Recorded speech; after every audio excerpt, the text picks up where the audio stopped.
నెహెమ్యా గ్రంథం 3వ అధ్యాయం మొదటి 3 వచనాలను చదువుకుందాం. నెహెమ్యా గ్రంథము 3వ అధ్యాయం మొదటి 3 వచనాలు. ప్రధాన యాజకుడైన ఎల్యాషీబును అతని సహోదరులైన యాజకులను లేచి గొర్రెల గుమ్మమును కట్టి ప్రతిష్ఠించి తలుపులు నిలిపిరి. హమ్మేయ గోపురము వరకును హనన్యేలు గోపురం వరకును ప్రాకారమును కట్టి ప్రతిష్ఠించిరి. అతని ఆనుకొని ఎరికో పట్టణపు వారు కట్టిరి. వారిని ఆనుకొని ఇమ్రి కుమారుడైన జక్కూరు కట్టెను. మత్స్యపు గుమ్మమును హస్సేనాయ వంశస్థులను కట్టిరి. మరియు వారు దానికి దూలములను ఎత్తి తలుపులు నిలిపి తాళములను గడియలను అమర్చిరి. చిన్న మాట ప్రార్థన చేసుకుందాం. సర్వాధికారి అయిన మా ప్రియ పరలోకపు తండ్రి, ఈ మధ్యాహ్న సమయం ముందు మీ బిడ్డలు ఎంతో ఆసక్తితో నీ వాక్యం వినాలని ఆశతో ఇక్కడికి వచ్చారు.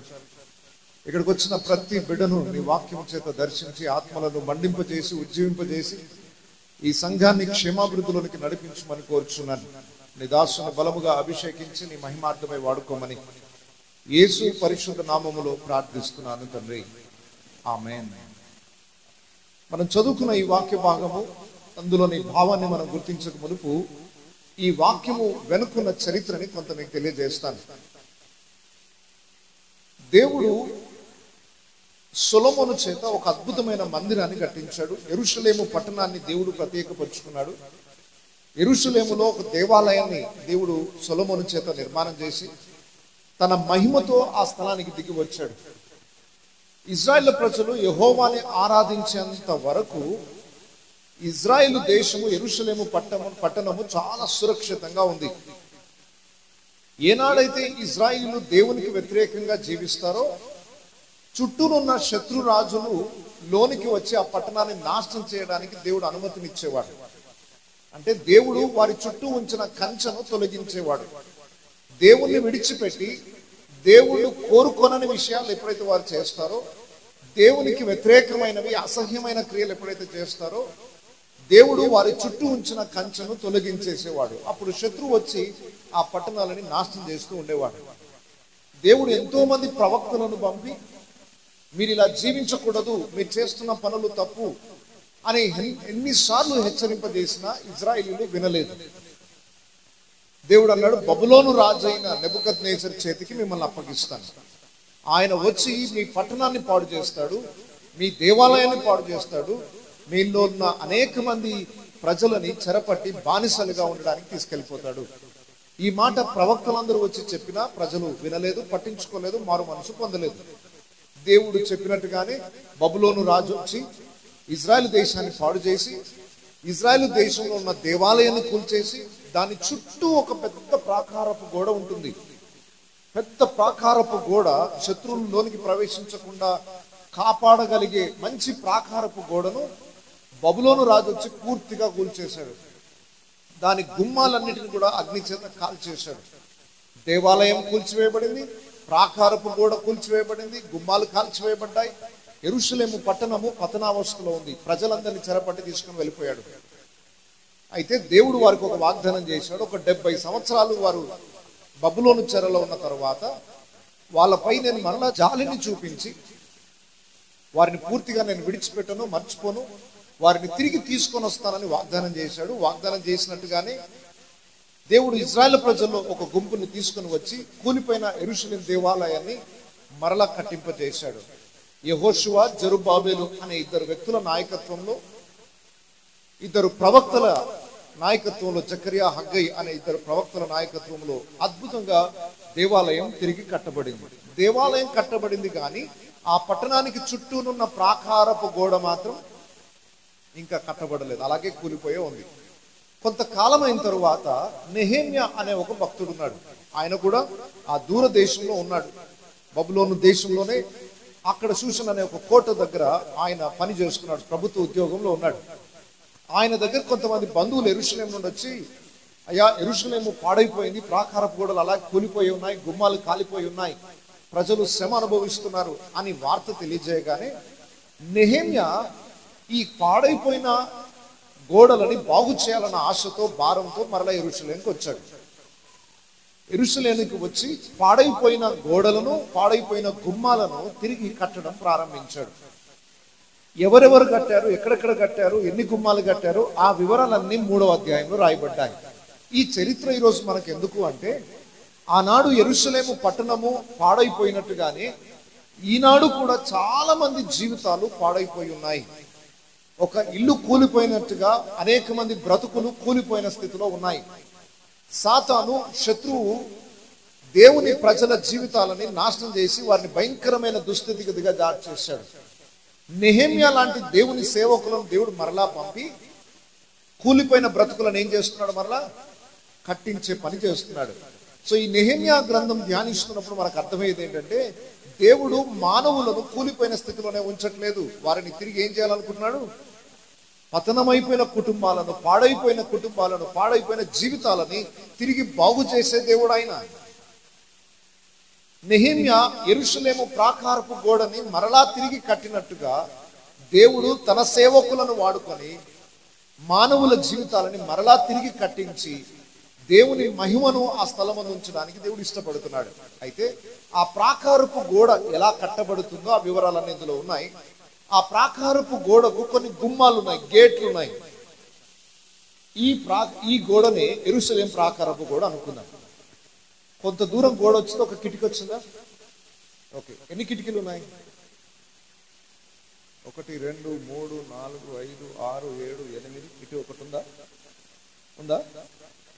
9. ఓకే, ఈ కిటికీలు 9. ఆ ఎదురుగా ఉన్న గుమ్మాన్ని అది కూడా ఒక గుమ్మంగా వేసుకున్నాం. మొత్తం 10 గుమ్మాలు అనుకున్నాం. యెరూషలేం ప్రాకారపు గోడలకి ఎన్ని గుమ్మాలు ఉన్నాయి చెప్తారా? ఎన్ని? 10. ఇప్పుడు ఒక్కొక్క దానికి ఒక్కొక్క పేరు పెట్టుకుందాం. మనం ఇదే చర్చ్కి గుమ్మాల పేర్లు పెడదాం. ఓకేనా? మొదటి వచనంలో రాయబడిన మాట చూడండి. ప్రధాన యాజకుడైన ఎలియాషీబును అతని సహోదరులైన యాజకులను లేచి గొర్రెల గుమ్మమును కట్టించి తలుపులు నిలిపిరి. గొర్రెల గుమ్మమును కట్టించి తలుపును నిలిపిరి. సో ఇక్కడ గొర్రెల గుమ్మము అనే మొట్టమొదటి మాటను మనం చూసాం. ఓకే, ఫస్ట్ గుమ్మం పేరేంటి? గొర్రెల గుమ్మము. ఓకే, ఆ గేట్ కి పెడదాం ఆ పేరు. ఆ కిటికీ చూడగానే మీరు ఏం చేసుకోవాలి? గొర్రెల గుమ్మము. మీరు ఈ కిటికీని చూసినప్పుడల్లా గుర్తుపెట్టుకోండి, దాని పేరేంటి? గొర్రెల గుమ్మము. రైట్. 10 గుమ్మాలలో మొట్టమొదటి గుమ్మము గొర్రెల గుమ్మము. ఎందుకు ఆ గుమ్మానికి గొర్రెల గుమ్మం అని పేరు పెట్టారంటే, ఇదంతా యెరూషలేం పట్టణం అనుకుందాం. ఈ యెరూషలేం పట్టణానికి దూర ప్రాంతం నుండి ప్రజలు దేవాలయంలో దర్శించడానికని వస్తారు. ఇంత పెద్ద ప్రాకారపు గోడ మధ్యలో ఒక దగ్గర యెరూషలేం దేవాలయం ఉంటుంది. ప్రజలు దూర దేశాల్లో నుండి ఆయా పండుగ దినాలలో, ఇట్లాంటి మీటింగ్స్ జరిగే ప్రత్యేక దినాలు ఉన్నాయి ఇజ్రాయిలీలకు. ఆ టైంలో దూర ప్రాంతాల నుండి యెరూషలేం దేవాలయానికి వస్తారు. వచ్చేటప్పుడు దేవునికి బలులు అర్పించాలి కదా, కొన్ని గొర్రెలను తీసుకొని రావాలి కదా. అయితే అంత దూర ప్రాంతం నుండి గొర్రెలు మోసుకొని రావడం చాలా కష్టం కాబట్టి ఈ గుమ్మము దగ్గర బయట గొర్రెలను అమ్ముతారు. అక్కడ గొర్రెలు పెట్టి దూర ప్రాంతం నుండి వచ్చే వాళ్ళు అక్కడ గొర్రెలు కొనుక్కొని దేవాలయానికి వెళ్ళి బలులు అర్పిస్తారు. అక్కడ గొర్రెల్ని అమ్మే స్థలము కనుక ఆ ప్రాంతానికి ఏమని పేరు పెట్టారు? గొర్రెల గుమ్మ. ఆ గొర్రెలు దేని కొరకు? తీసుకెళ్లి వారి పాప క్షమాపణ కొరకు బలులు అర్పించడానికి ఉపయోగించే గొర్రెలు అన్నమాట. అందుకొరకు దానికి గొర్రెల గుమ్మం అని పేరు పెట్టారు. ఈ గొర్రెల గుమ్మము దగ్గర ఒక ప్రత్యేకత ఉంది. ఏంటో తెలుసా? ఈ గొర్రెల గుమ్మము యేసు ప్రభు మన కొరకు వధించబడిన గొర్రె పిల్లను జ్ఞాపకం చేసుకుంది. ఈ 10 గుమ్మాలు మన ఆత్మీయ జీవితంలో ఉన్న 10 అనుభవాలను సూచిస్తున్నాయి. క్రైస్తవ జీవితము మొట్టమొదటి మెట్టు గొర్రెపిల్ల అయిన యేసుక్రీస్తు రక్తమును ఆశ్రయించి మన పాపములను ఒప్పుకొని ఆయన రక్తము చేత శుద్ధీకరించుకొనుటయే మొట్టమొదటి మెట్టు. మీరు యేసు ప్రభువుని నమ్ముకున్నారంటే, యేసు ప్రభు దగ్గరకు వచ్చారంటే, మీరు చేయవలసిన మొట్టమొదటి పని మన పాపములను ఒప్పుకొని మన కొరకు వధింపబడిన గొర్రెపిల్ల యేసు ప్రభువే, ఆయన చనిపోయి మన కొరకు రక్తాన్ని కార్చి ప్రాణం పెట్టి 3వ రోజున తిరిగి లేచాడు అని ఏ రోజైతే మనం విశ్వాసం ఉంచుతామో ఆ రోజు నుండి మన క్రైస్తవ జీవితం ప్రారంభమవుతుంది. వింటున్నారమ్మా? మనం చర్చకు వచ్చిన రోజు నుండి కాదు, మనం కానుకలు ఇచ్చిన రోజు నుండి కాదు. ఏ రోజైతే నీ పాపములను ఒప్పుకొని నీ కొరకు వధింపబడిన గొర్రెపిల్ల యేసు ప్రభు అని విశ్వసిస్తామో, మన పాపములను ఒప్పుకొని ఆయన రక్తము చేత శుద్ధీకరించుకుంటామో, మన కొరకు యేసయ్య బలయ్యాడు, మన స్థానంలో బలయ్యాడని ఏ రోజు విశ్వసిస్తామో ఆ రోజు నుండి క్రైస్తవ జీవితం ప్రారంభమవుతుంది. అది మొట్టమొదటి మెట్టు. ఒకవేళ ఈ రోజు ఇక్కడ కూర్చున్న వారిలో ఇంకా ఎవరైనా యేసు ప్రభు యొక్క శిలువ త్యాగమును గురించి తెలియక, లేదా యేసునందు ఇంకా విశ్వాసం ఉంచక, నా స్థానంలో యేసు ప్రభు చనిపోయి తిరిగి లేచాడని ఎవరికైనా తెలియకపోతే ఈరోజు దేవుడు మరలా తెలియజేస్తున్నాడు, మీ ఆత్మీయ జీవితంలో మొట్టమొదటి మెట్టు రక్షణ. యేసు ప్రభుని రక్షకునిగా స్వీకరించి ఆయన బిడ్డగా ఎంచబడాలి. ఎందరూ తనను అంగీకరించెదరో వారందరికీ తన పిల్లలగుటకు ఆయన అధికారమును అనుగ్రహించాడు. యేసు ప్రభు నా రక్షకుడు అని నువ్వు అంగీకరించిన రోజు నీవు ఆయన బిడ్డగా, ఆయన కుమారుడుగా, కుమార్తెగా ఎంచబడతావు. అక్కడి నుండి మన యాత్ర ప్రారంభమవుతుంది. యేసు ప్రభు అనే గొర్రె పిల్ల, గొర్రెల గుమ్మం అనగానే నీకు యేసు ప్రభు జ్ఞాపకం రావాలి. ఆయనే లోక పాపములను మోసుకొని పోవు దేవుని గొర్రె పిల్ల. నీ పాపము, నా పాపము, లోకములో ఉన్న ప్రతి మనిషి యొక్క పాపమును మోసుకొని వెళ్ళిన ఆ గొర్రె పిల్ల యేసు ప్రభువే. ఆయన రక్తములోనే మనకు విమోచన, మన పాప క్షమాపణ, నిత్య జీవము. అది నమ్మకపోతే మిగిలిన గుమ్మాల అనుభవంలోనికి మనం రావడానికి అర్హత లేదు. మొట్టమొదటి మెట్ట అది. అయితే ఆ గుమ్మము దగ్గరకు రావడం ద్వారా ఏం బెనిఫిట్ సార్ మాకు, ఏం దీవెన, దాంతో వచ్చే ప్రయోజనం ఏంటి మాకు అంటే, ఆ గొర్రెల గుమ్మము దగ్గర జరిగిన ఒక సంఘటన మీకు గుర్తు చేస్తాను. ఏంటి ఆ సంఘటన? మీకు తెలుసు అనుకుంటాను. బైబిల్లో 38 ఏళ్ల నుండి రోగిగా ఉన్న ఒక వ్యక్తి ఉన్నాడు. ఇంతకు ఆ స్థలం ఎక్కడో చూడండి ఒకసారి. యోహాను సువార్త 5వ అధ్యాయం 2వ వచనం. యెరూషలేములో ఏ ద్వారం దగ్గర? గొర్రెల ద్వారము దగ్గర, హెబ్రీ భాషలో బెతెస్దా అనబడిన యొక్క కోనేరు కలదు, దానికి 5 మంటపములు కలవు. ఇప్పుడు చెప్పండి, ఈ కిటికీ దగ్గర అనగా ఈ గుమ్మం దగ్గర జరుగుతున్న ఒక స్టోరీ. గొర్రెల గుమ్మము దగ్గర బెతెస్దా అనే ఒక కోనేరు ఉంది. ఏంటి ఆ కోనేరుకున్న ప్రత్యేకత? ఆయా సమయాలలో దేవదూత వచ్చి ఆ కోనేరు నీటిని ఏం చేస్తాడట? కదిలిస్తాడు. ఏ టైంలో వస్తాడో తెలియదు, ఏ అర్ధరాత్రి వస్తాడో, ఏ పగలు వస్తాడో తెలియదు. ఆ దూత వచ్చి నీళ్లను కదిలించగానే ఎవరు మొదట దిగుతారో ఆ రోగి బాగుపడతాడు. ఇక చూడండి, ఆ సమయంలో ఎన్ని వేల మంది రోగులు వచ్చి కూర్చొని ఉన్నారో అక్కడ. రోగాలు మామూలుగా లేవండి. ఒకవేళ నేను ఇక్కడ అడిగాను అనుకోండి, ఏ రోగం లేని వాడు చేయి పైకి ఎత్తున్నాడు, ఎంతమంది ఎత్తుతారో నాకు తెలియదు. ఉన్నారా అసలు రోగాలు లేని వాళ్ళు? పరిస్థితులు ఎంత తీవ్ర స్థాయికి చేరుకున్నాయంటే మనని పరీక్షిస్తే ఏదో ఒక రోగం బయటపడుతుంది. బయటికి బాగానే కనబడతామేమో కానీ రోగం లేని మనిషి లేని పరిస్థితి వచ్చింది ఈరోజు. మన తినే కల్తీ ఆహారం, మనం ఉండే పరిస్థితులు, వాతావరణాలు, జీవించే నియమాలు అన్నీ మారిపోయాయి కాబట్టి ప్రతి ఒక్కరు రోగి అయిపోతున్నారు. మరి ఆ రోజుల్లో కూడా రోగులు ఉన్నారు. అయితే రోగస్తులందరూ కూడా స్వస్థత పొందాలని ఆశ అందరికీ ఉంటుంది, బాగుపడాలని ఆశ అందరికీ ఉంటుంది. కాబట్టి అందరికీ ఒక శుభవార్త తెలిసింది, గొర్రెల గుమ్మం దగ్గరికి వెళ్తే బాగుపడతాం. ఎక్కడికి వెళ్తే బాగుపడతారు చెప్పండి? గొర్రెల గుమ్మం దగ్గరికి వెళ్తే బాగుపడతారు. ఏముంది గొర్రెల గుమ్మం దగ్గర అంటే, ఒక బెతెస్దా అనే సరస్సు ఉంది సార్, అక్కడికి వెళ్తే బాగుపడతారు. అలాగని వేల మంది ప్రజలు అక్కడికి వచ్చి ఉన్నారు. మరి అందరూ బాగుపడుతున్నారా? లేదు. ఆ దూత ఎప్పుడు వస్తాడో తెలియదు, ఎప్పుడు వచ్చి నీళ్ళని కదిలిస్తాడో మెలకు కలిగి ఉండాలి. దూత వచ్చి నీళ్ళని కదిలించగానే దూకాలి నీళ్ళకి. ఎవడు మొదట దిగునో వాడు బాగుపడతాడు. అలా దూత వచ్చినప్పుడల్లా ఎవరో ఒకరు దిగుతున్నారు, బాగుపడుతున్నారు, వెళ్ళిపోతున్నారు.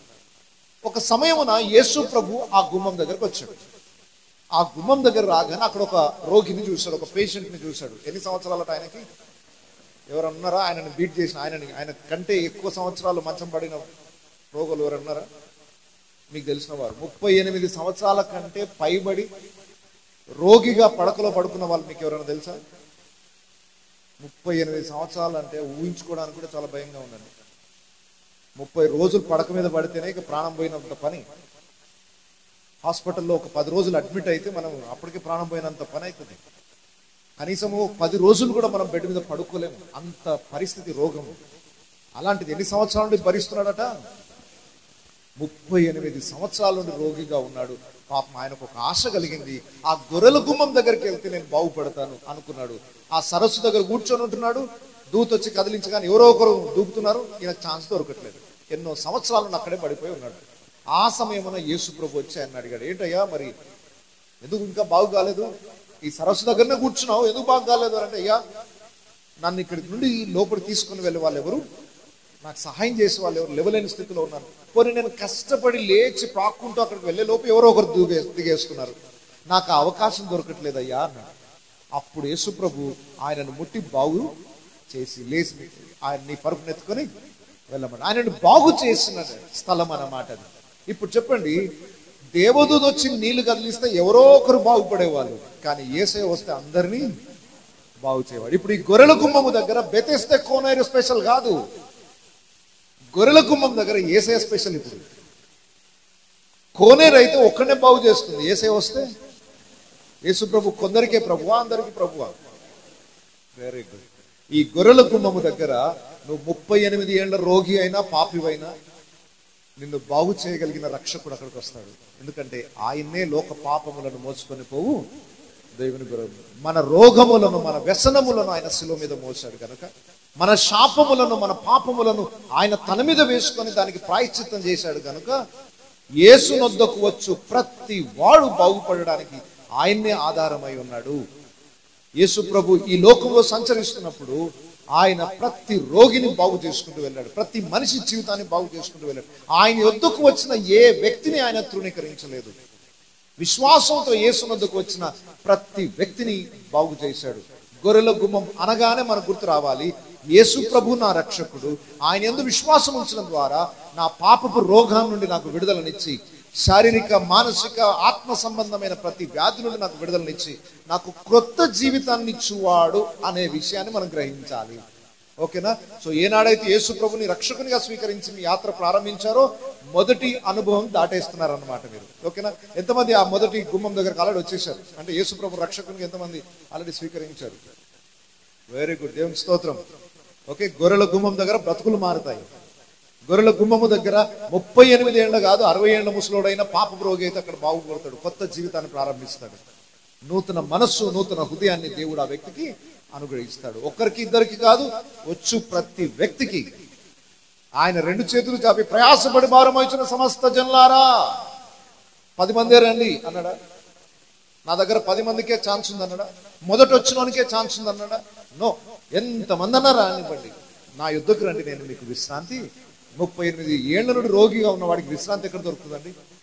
మీరు అనుకోవచ్చు, పడుకున్నాడు కదా సార్, హ్యాపీగా విశ్రాంతి పొందుకుంటున్నాడు కదా. రోగి అయి పడుకుంటే అది విశ్రాంతి కాదు తెలుసా? మీరు పడుకున్న నరకాన్ని అనుభవిస్తారు. లేచి నడవాలనిపిస్తుంటుంది రోగికి. పడుకోవడం అతనికి విశ్రాంతి కాదు. అయితే యేసు ప్రభు ఆ వ్యక్తికి విశ్రాంతినిచ్చాడు.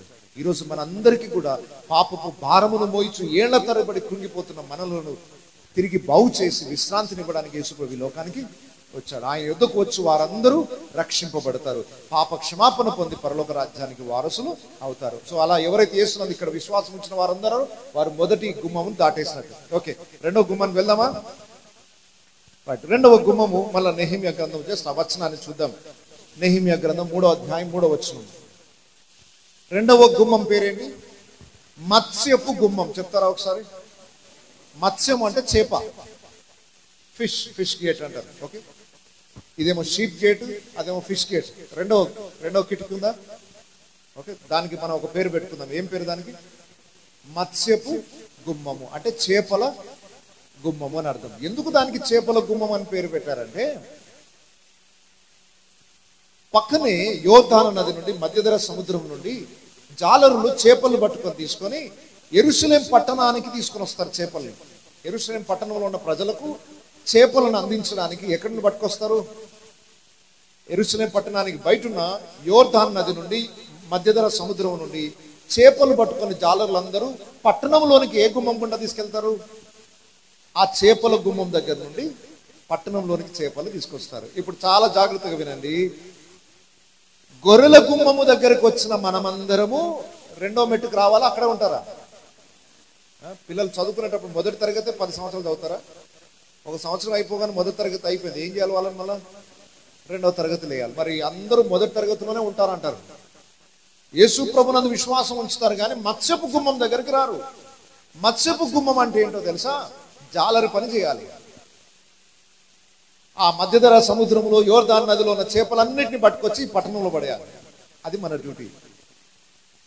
యేసు ప్రభు చేపలను పట్టుకుంటున్న జాలరులను పిలిచి, నన్ను వెంబడించండి, నేను మిమ్మల్ని మనుషులను పట్టు. అందరం కలిసి చెప్పండి, మనం అందరము జాలరులము అని చెప్పండి. కొంచెం గట్టిగా చెప్పండి. Very good. జాలరులు అంటే మరి ఏం చేయాలి? సముద్రం అనే లోకంలో ఉన్న ప్రజలందరూ, పాపపు బంధకాల్లో ఉన్న ప్రజలందరినీ దేవుని సన్నిధికి తీసుకొని వచ్చే పని ఎవరు చేయాలి మరి? ఆ గుమ్మం వాడుతున్నారా మరి? ఆ గుమ్మం అనుభవంలోనికి ఎంతమంది వచ్చారు? యేసు ప్రభు కావాలి, యేసు ప్రభు కావాలని ఇక్కడ దాకా వచ్చారు, చాలా సంతోషం. మరి అక్కడ ఎందుకు ఆగిపోతున్నారు? ఆయన చెప్పిన పని కూడా చేయాలి. యేసునందు విశ్వాసం ఉంచిన ప్రతి వ్యక్తి యేసు ప్రభు కొరకు సాక్షిగా బ్రతకాలి. యేసునందు విశ్వాసం ఉంచిన ప్రతి వ్యక్తి యేసు యొక్క గొప్పతనాన్ని లోకానికి చాటాలి. మీరు సర్వలోకమునకు వెళ్ళి సర్వ సృష్టికి సువార్తను ప్రకటించి వారిని తండ్రి, కుమార, పరిశుద్ధాత్మ నామమున వారికి బాప్తిస్మం ఇచ్చి నేను మీకు ఏ ఏ సంగతులను బోధించుతున్న వాటిని గైకొనవలెనని వారికి బోధించవలెను. ఇది మన డ్యూటీ. దేవుని సన్నిధిలోనికి అనేక మంది ప్రజలను నడిపించాలి. కేవలము మన కోసమే కాదు ఇది దేవుని సన్నిధి. ఇంకా ఈ దేవుని సన్నిధిలో ఉన్న విలువ తెలియక చాలా మంది లోకం నశించిపోతున్నారు. దేవుని సన్నిధిలో సంపూర్ణ సంతోషము కలదు. మరి ఇక్కడ ఉందా? సంతోషం ఉందా? చర్చకు వచ్చిన వాళ్ళకి ఎంతమంది సంతోషం దొరుకుతుంది? నిజంగానా అబద్ధమా ఇది? నిజంగానా? మరి ఇంత సంతోషాన్ని మీ గ్రామ ప్రజలకు తెలియజేయకుండా మీరు సంతోషం అనుభవిస్తున్నారు అనుకోండి, అది స్వార్థం కదా? మేము మాత్రమే సంతోషంగా ఉండాలి, బయటలోకి తెలియదు. తెలిస్తే వాటా పంచుకోవాల్సి వస్తుంది అన్నంత భయం ఉంటుంది కొంతమందికి. ఇప్పుడు మీకు కడుపు నొప్పి వచ్చింది అనుకోండి, కడుపు నొప్పి రాగానే ఎవరో ఒక ఆయన గోలు ఇచ్చాడు, గోలు వేసుకోగానే తగ్గిపోయింది. మీ కళ్ళ ముందు ఇంకొకటి కడుపు నొప్పితో ఏడుస్తున్నాడు, ఏం చేస్తారు మీరు? వాడికి ఏమైతే నాకెందుకు అనుకుంటారా? ఏం చేస్తారు చెప్పండి? బాబు నాకు కూడా అలాగే కడుపు నొప్పి వచ్చింది, ఒక గోలు ఇచ్చాడు సారు, వేసుకున్నాను, బాగా అయిపోయింది, మరి వేసుకుంటావా అని చెప్పేసి ఏదైనా వైద్య సలహా, లేదా ఆ డాక్టర్ దగ్గరికి వెళ్ళాను, ఆయన మంచి వైద్యం చేశాడు, నాకు మంచిగా అయిపోయింది, నువ్వన్నా అక్కడికి సలహా ఇస్తారా లేదా? వాళ్ళు అడిగితేనే ఇస్తారా? బాధను చూస్తున్న వ్యక్తిని చూడగానే అనిపిస్తారే నేను కూడా ఒకప్పుడు అలాంటి బాధ అనుభవించాను, ఒకప్పుడు నేను కూడా పాపిస్తుంది, నేను కూడా రోగిని, యేసయ్య దగ్గరికి వెళ్ళాను, నన్ను బాగు చేశాడు, కాబట్టి మీరు కూడా రండి అయ్యా అని మనం అనుభవించిన ఆనందాన్ని, మనం అనుభవించిన రక్షణను, మనం అనుభవించిన ఆశీర్వాదాలను ఇంకా లోకంలో చాలా మంది అనుభవించలేకపోతున్నారు. లోకంలో చీకటిలో పాపపు బంధకాల్లో జీవిస్తున్నారు. అలాంటి వారిని ప్రభువులోనికి నడిపించాల్సిన బాధ్యత ఇక్కడ కూర్చున్న మనందరిది. దయచేసి మర్చిపోకండి. ఏదో మనం వచ్చాం, చర్చిలో కూర్చున్నాం, పండుగ చేసుకుంటున్నాం, వంటలు వండుకుంటున్నాం, తింటున్నాం, మనమే చేస్తుంటే అది స్వార్థం అంటారు. యేసు ప్రభు మనకు ఒక బాధ్యతను ఇచ్చాడు. ఏ ఒక్కడు నశించిపోవుట దేవుని చిత్తము కాదు, అందరూ రక్షింపబడాలి. రక్షింపబడాలంటే ఆ బాధ్యత ఎవరికి అప్పగించాడు దేవుడు? ఈ సత్య సువార్తని లోకానికి చెప్పాల్సిన బాధ్యత ఎవరిది? మనదే. బయటున్న చేపలన్నింటినీ పట్టుకొచ్చి దేవుని మందిరానికి నడిపించాల్సిన బాధ్యత ఎవరిది? మనుషులను పట్టే జాలరులముగా మనందరి బాధ్యత అది. ఒక్కడు కూడా నరకానికి వెళ్లకుండా సాధ్యమైనంత వరకు మన బంధువులు, మన గ్రామస్తులు, మన స్నేహితులు దేవుని ప్రేమను తెలుసుకునేలాగున యేసు ప్రభు చేసిన శిలువ త్యాగాన్ని వాళ్ళకి తెలియజేసి వారు ప్రభునందు విశ్వసించినట్లుగా వారిని దేవుని సన్నిధికి నడిపించాల్సిన బాధ్యత మనది. వింటున్నారు అందరూ? సో ప్రతి ఆదివారం మనం చేయాల్సిన పని ఏంటిగా? మీరు ఒక్కరే రెడీ అయిపోయి పరిగెత్తుకుంటూ రావడం కాదు, మీతో పాటు అటొక చెయ్యి ఇటొక చెయ్యి ఇద్దరిని తగిలించుకొని రండి. ఓకేనా? ఖాళీ చేతులతో రావద్దు, రిక్త హస్తములతో రావలదు దేవుని సన్నిధికి. అంటే ఖాళీ చేతులతో రావద్దు అంటే 10 రూపాయలు పెట్టుకొని రావాలని కాదు నేను చెప్పేది. అటొకరిని ఇటొకరిని వెంట పెట్టుకొని, మీకు మంచి మాదిరి ఎవరో తెలుసా? తాగుబోతులను గుర్తు చేసుకోండి. తాగుబోతుడు ఒక్కడే తాగడు, ఏం చేస్తాడు? రారా తాగిస్తాను కదా అని నలుగురు రెంటేసుకొని తిరుగుతాడు. మీకు తెలిసిన బంధువులు ఎవరైనా ఉంటే చూడండి, వేరే ఊరికి ఏదైనా ఫంక్షన్కి వెళ్ళారనుకోండి, 5 నిమిషాలలో ఫ్రెండ్స్ అయిపోతారు ఆయనకి. తాగుబోతుల గుంపంతో ఒక గ్యాంగ్ అయిపోతుంది. ఎవరు పైసలు ఇస్తాడో తెలియదు కానీ మొత్తం 5 తాగేసి వస్తారు. వీరికి పరిచయమే లేదు, మొదటిసారి ఈ ఊరికి వచ్చాడు అంటే అంతే సార్, పరిచయం అయిపోతుంది. ఒక తాగుబోతుకి ఆశ ఏంటంటే నలుగురు తాగించాలని ఆశ ఉంటుంది వాళ్ళకి. మరి పాడైపోయే బ్రతుకుతే అంత ఆశ ఉంటే బాగు చేసే వాళ్ళకి మనకి ఎంత ఆశ ఉండాలి? నేను నాకు చోటుకి వెళ్తున్నానంటే నేనొక్కడిని బాగుపడడం కాదు, నాతో పాటు నలుగురు బాగుపడాలి. అది దేవుని బిడ్డలకు ఉండాల్సిన లక్షణం. సో ఇప్పుడు మనం ఏ గుమ్మానికి రావాలి? మత్స్యపు గుమ్మం. అంటే చేపలను సముద్రంలో తీసుకొచ్చి పట్టణంలో వేయాలి. సో బాగా గుర్తుపెట్టుకోండి, సముద్రంలోని చేపలను తీసుకొచ్చి పట్టణంలో వేయాలి. అంటే లోకములో పాపపు స్థితిలో నలిగిపోతూ దేవుని తెలియని ప్రజలని దేవుని మందిరానికి నడిపించాలి. అయితే కొంతమంది చేసే తప్పు ఏంటంటే యెరూషలేములోనే ఇంకొక గంపలోని చేపలు తీసుకొచ్చి ఇక్కడ తీసుకొస్తారు. అర్థమైనా? ఎక్కడ చేపలు తీసుకురావాలి మనం? సముద్రంలోని చేపలు తీసుకురావాలి కానీ పక్కనోని చేపలు దొంగిలించొద్దు. ఇప్పుడు సమస్య ఏంటో అర్థమైందా మీకు? మంచిగా బైబిల్ పట్టుకొని ఏదో ఒక చర్చ్కి వెళ్తున్నారు వాళ్ళు. ఆగాగు, ఎక్కడికి వెళ్తున్నావు? చర్చ్కి వెళ్తున్నాడు. ఆ చర్చ్ మంచిది కదా, ఈ చర్చ్ తీసుకెళ్తాడు. అలాంటి పొరపాటు పనులు చేయకండి. ఆల్రెడీ వాళ్ళు రక్షింపబడ్డారు, ఒక సంఘానికి వెళ్తున్నారు, అంటుకట్టబడ్డారు, ఒక కాపరి ఆధ్వర్యంలో వారి జీవితాలు కట్టబడుతున్నాయి. వాళ్ళని ఆటంకపరచకండి.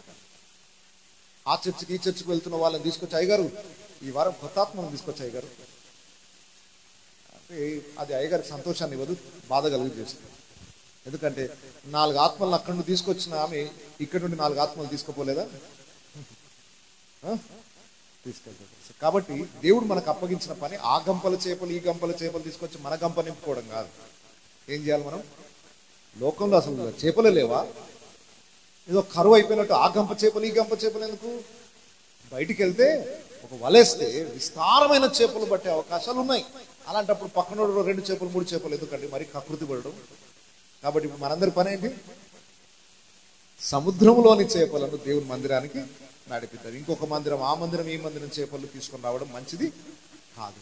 దేవుని ప్రజలముగా నశించిన ఆత్మలని యేసు ప్రభు వెదకి రక్షించినట్లుగా నశించిన ఆత్మల యొద్దకు వెళ్ళి వారిని ప్రభు రాజ్యం నడిపించడమే గొప్ప పరిచర్య. సో మత్స్యపు గుమ్మం అనుభవంలోనికి సంఘం అంతా రావాలి. ఓకేనా? రైట్, ఇంకో గుమ్మం దగ్గరికి వెళ్దామా? నెహెమ్యా గ్రంథం 3వ అధ్యాయము 6వ వచనం. నెహెమ్యా గ్రంథము 3వ అధ్యాయము 6వ వచనం. పాత గుమ్మమును బాగు చేయువారు ఎవరనగా, రైట్, ఈ గుమ్మం పేరేంటి? 3వ గుమ్మం ఎటువైపు ఉంది ఇప్పుడు? ఓకే రైట్, వెనక సైడ్ ఉన్న కిటికీకి ఏం పేరు పెడదాం? ఒకసారి ఈ గుమ్మం పేరు చెప్తారా? 2వది, 3వది? పాత గుమ్మం. ఓకే, ఇది పాత గుమ్మం అని ఎందుకు పేరు పెట్టారంటే, బహుశా ఈ గుమ్మాలన్నీ కట్టడానికి ముందుగా అన్నిటికంటే మొదట కట్టిన గుమ్మం అయి ఉండొచ్చు. కాబట్టి దానికి ఏం పేరు పెట్టారు? పాత గుమ్మం. ఈ పాత గుమ్మము అనేది మనకి ఏం నేర్పిస్తుంది అంటే, ఆదిమ అపోస్తలులు ప్రవక్తలు వేసిన పునాది. ఆదిమ సంఘము అంటే యేసు ప్రభు ఆరోహణం అయిపోయిన తర్వాత ఆయన శిష్యులు చేసిన పరిచర్య ఉంది. ఆ మొదటి శతాబ్దపు క్రైస్తవ్య విలువలని, ఆ పాత జీవితాన్ని, అనగా పాపపు బ్రతుకుని గురించి కాదు నేను చెప్పేది, దయచేసి చాలా శ్రద్ధగా వినండి.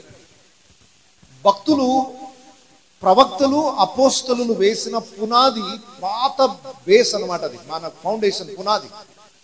ఈరోజు సంఘాలు చాలా అప్డేటెడ్ అయిపోయాయి.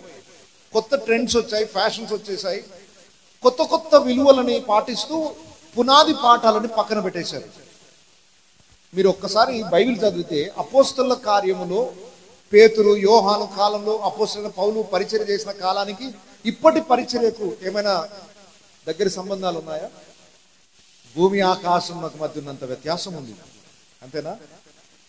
ఆనాటి సేవ భారము, ఆనాటి ఆత్మల పట్ల ఆసక్తి, దేవుని కొరకైన రోషము, పట్టుదల ఈ రోజు కనబడుతున్నాయా? బ్రతిమలాడాల్సి వస్తుంది ఒక్కొక్కరు. అమ్మ చర్చికి రండి అయ్యా, అయ్యా చర్చికి రండి అయ్యా, ప్రార్థన చేసుకోండి అయ్యా, దేవుని విశ్వాసం ఉంచండి. ఒక్కొక్కరు బ్రతిమలాడి చెప్పాల్సి వచ్చింది. ఆ రోజుల్లో ప్రాణం పెట్టడానికి తెగించారు వాళ్ళు. ఈరోజు ఎంతమంది రెడీగా ఉన్నారు ప్రాణం పెట్టడానికి? సో మొదటి శతాబ్దము క్రైస్తవ్యము చాలా బలమైన విశ్వాసం కలిగినది. అపోస్తలులు వేసిన పునాది ఒకటి ఉంది. ఈరోజు బైబిల్ గురించి ఎవరు పట్టించుకోవట్లేదు. ఈ లేఖనాలు పాతగా అయిపోయాయి, ఇక ఇవి మనకు అవసరం లేదు అనుకునే వాళ్ళు ఉన్నారు చాలా మంది. దయచేసి గమనించండి, ఇది 2000 సంవత్సరాల క్రితం ఇది బైబిల్ రాయడం పూర్తి అయిపోయినప్పటికీ 2000 సంవత్సరాలు అయిపోయినా ఇది ఇంకా పనికిరాని గ్రంథం అని అనుకోవడానికి వీలు లేదు. మీరు పిల్లల పాఠ్య పుస్తకాలు చూడండి, 10వ తరగతి పుస్తకాలు ఉన్నాయా? మీరు చదువుకున్నప్పుడు ఇప్పుడు చదువుకున్న పిల్లలకి అవే పుస్తకాలు ఉన్నాయా? ఎందుకు లేవు? ఎందుకు చేంజ్ చేసేసారు? సార్ మీ కాలంలో ఆ జ్ఞానం సరిపోయింది, ఇప్పటి పిల్లలకు ఆ జ్ఞానం సరిపోదు. చాలా ఇప్పుడున్న మ్యాథ్స్ టెక్స్ట్ బుక్ చూస్తే పాతకాలం చదువుకున్న వాళ్ళు ఎవరు ఆ లెక్కల పుస్తకాలు ఇప్పుడు దాన్ని అర్థం చేసుకోలేరు. వాళ్ళ పిల్లల జ్ఞానం పెరిగిపోయింది. సార్ పుస్తకాలు పాతగా అయిపోయినాయి, ఇవి పనికిరావు ఈ తరానికి అని పుస్తకాలు చేంజ్ చేశారు. ఇంకా రీసెంట్గా తెలిసింది, ఇప్పుడున్న పుస్తకాలు కూడా మళ్ళీ చేంజ్ చేస్తున్నారు. ఇది అయిపోయింది, అవుట్డేటెడ్, ఎక్స్పైరీ అయిపోయింది సార్, ఈ పుస్తకాలకు కొత్త పుస్తకాలు రావాలి. ఇలా పుస్తకాలు చదువులలో ఎన్నో మార్పు చేర్పులు వస్తున్నాయి. అప్పటికి ఇప్పటికీ మార్పు చెందని ఒకే ఒక గ్రంథము బైబిల్ గ్రంథం. మోషే ధర్మశాస్త్రం దగ్గర నుండి కొత్త నిబంధన పూర్తయ్యేంత వరకు ఈ లేఖనాలు ఇంకా 1000 సంవత్సరాలు ఒకవేళ భూమి ఉన్నా దానికి సరిపడే లేఖనాలు. అయితే ఈ పాత పునాది పాఠాలే ఇప్పుడు మనకు విలువలు కావాలి. ఇవి పాత ఈసారి ఇవి పనికిరావు, మన కాలం మారిపోయింది, ట్రెండ్ ప్రకారం నడవాలి, లోకం ఎట్లా నడుస్తుందో లోకంతో పాటు మనం కూడా నడవాలి. ఈ పాత పద్ధతులు పాత లక్షణాలు అని అంటే మనకు కుదరదు సార్ అనుకున్నారా, ప్రాబ్లంలో పొరపాట్లు పడతారు. ఎందుకంటే ఇప్పుడు చాలా రకాల ఫ్యాషన్స్ వచ్చాయి. ఆ చర్చ్ లాగా ఉండాలి, మనం ఈ చర్చ్ లాగా ఉండాలి అని పెద్ద పెద్ద చర్చిలని మాదిరి పెట్టుకుంటున్నారు. నేనంటాను పెద్ద పెద్ద చర్చిలు కాదు, బైబిల్ ఉన్న చర్చిని మాదిరి పెట్టుకోండి. ఇది పాత గుమ్మము. ఒకసారి ఇర్మియా గ్రంథము 6వ అధ్యాయం, ఇర్మియా గ్రంథము 6వ అధ్యాయం 16వ వచనం నుండి చూడండి. మార్గములలో నిలిచి చూడుడి, పురాతన మార్గములను గూర్చి విచారించుడి. ఆగండి, రోడ్డు మధ్యలో చౌరస్తాలో నిలబడి అడ్రస్ తెలియదు మనకు, ఏం చేయాలి? మనము విచారించాలి, అడగాలి. అయ్యా మేము ఎట్టుకోవాలి సార్, చౌరస్తాలో నిలబడ్డాము, ఏ దారి వెళ్ళాలో తెలియట్లేదు. తెలియనప్పుడు అడగాలి కదా, మరి ఏ దారి వెళ్ళాలని ఎవరిని అడగాలి? ఏ మార్గములను గూర్చి అడగాలి? పురాతన మార్గములను గూర్చి విచారించండి. సార్ నాకు క్రైస్తవ జీవితం జీవించాలని ఉంది, ఎలా జీవించాలి అంటే వెళ్ళి బైబిల్లో ఉన్న భక్తులను అడుగు. ఎవరిని అడగాలి? ఆ పురాతన మార్గములను తెలుసుకోండి, లేఖనాలు ఏం చెప్తున్నాయో తెలుసుకోండి. వాళ్ళని వీళ్ళని అడగడం కాదు. ఈరోజు క్రైస్తవ బాబాలు చాలా మంది అయిపోయారు. వింటున్నారు అందరూ? ఎవరైపోయారు? క్రిస్టియన్ బాబాలు అంటారు. ఓకే, వాళ్ళకి అట్లా అలవాటు అయిపోయింది. మేము ఒకసారి వేరే ప్రాంతానికి వెళ్ళాం, బీహార్ ప్రాంతానికి వెళ్ళాం. బీహార్ ప్రాంతానికి వెళ్తే అక్కడున్న పాస్టర్ మమ్మల్ని ఏమని పరిచయం చేస్తున్నారంటే, హైదరాబాద్ సే దో బాబాలోగా, హైదరాబాద్ నుండి 2 బాబాలు వచ్చారని చెప్పి మాకు అనౌన్స్ చేశారు. వాళ్ళందరూ వచ్చి మా కాలం మొక్కుడు. అయ్యా మేము బాబాలం కదా ఆయన అంటే, వాళ్ళకి అర్థమయ్యే భాష అదే సార్, బోధకులు వచ్చారంటే వాళ్ళకి అర్థం కాదు, అందుకొరకే బాబాలు వచ్చారని చెప్తాను. సో ఈ మధ్య కాలంలో క్రిస్టియన్ బాబాలు ఎక్కువైపోయారు. బైబిల్లో ఏముందో అది చెప్పట్లేదు. ఇదిగో నేను చెప్పినట్టు చేస్తే మీ ఇంట్లోకి ఆశీర్వాదం, నేను చెప్పినట్టు చేయకపోతే శాపం. ఇంత కానుక పట్టుకు రావాలి, ఇన్నిసార్లు రావాలి, ఇంత పని చేయాలి, నేను చెప్పింది చేయండి. అసలు బైబిల్లో లేని విషయాలన్నీ చెప్పుకుంటూ వెళ్తుంటే తూచా తప్పకుండా పాటిస్తున్నారు మన వాళ్ళు. అబ్బో ఎంత భక్తో!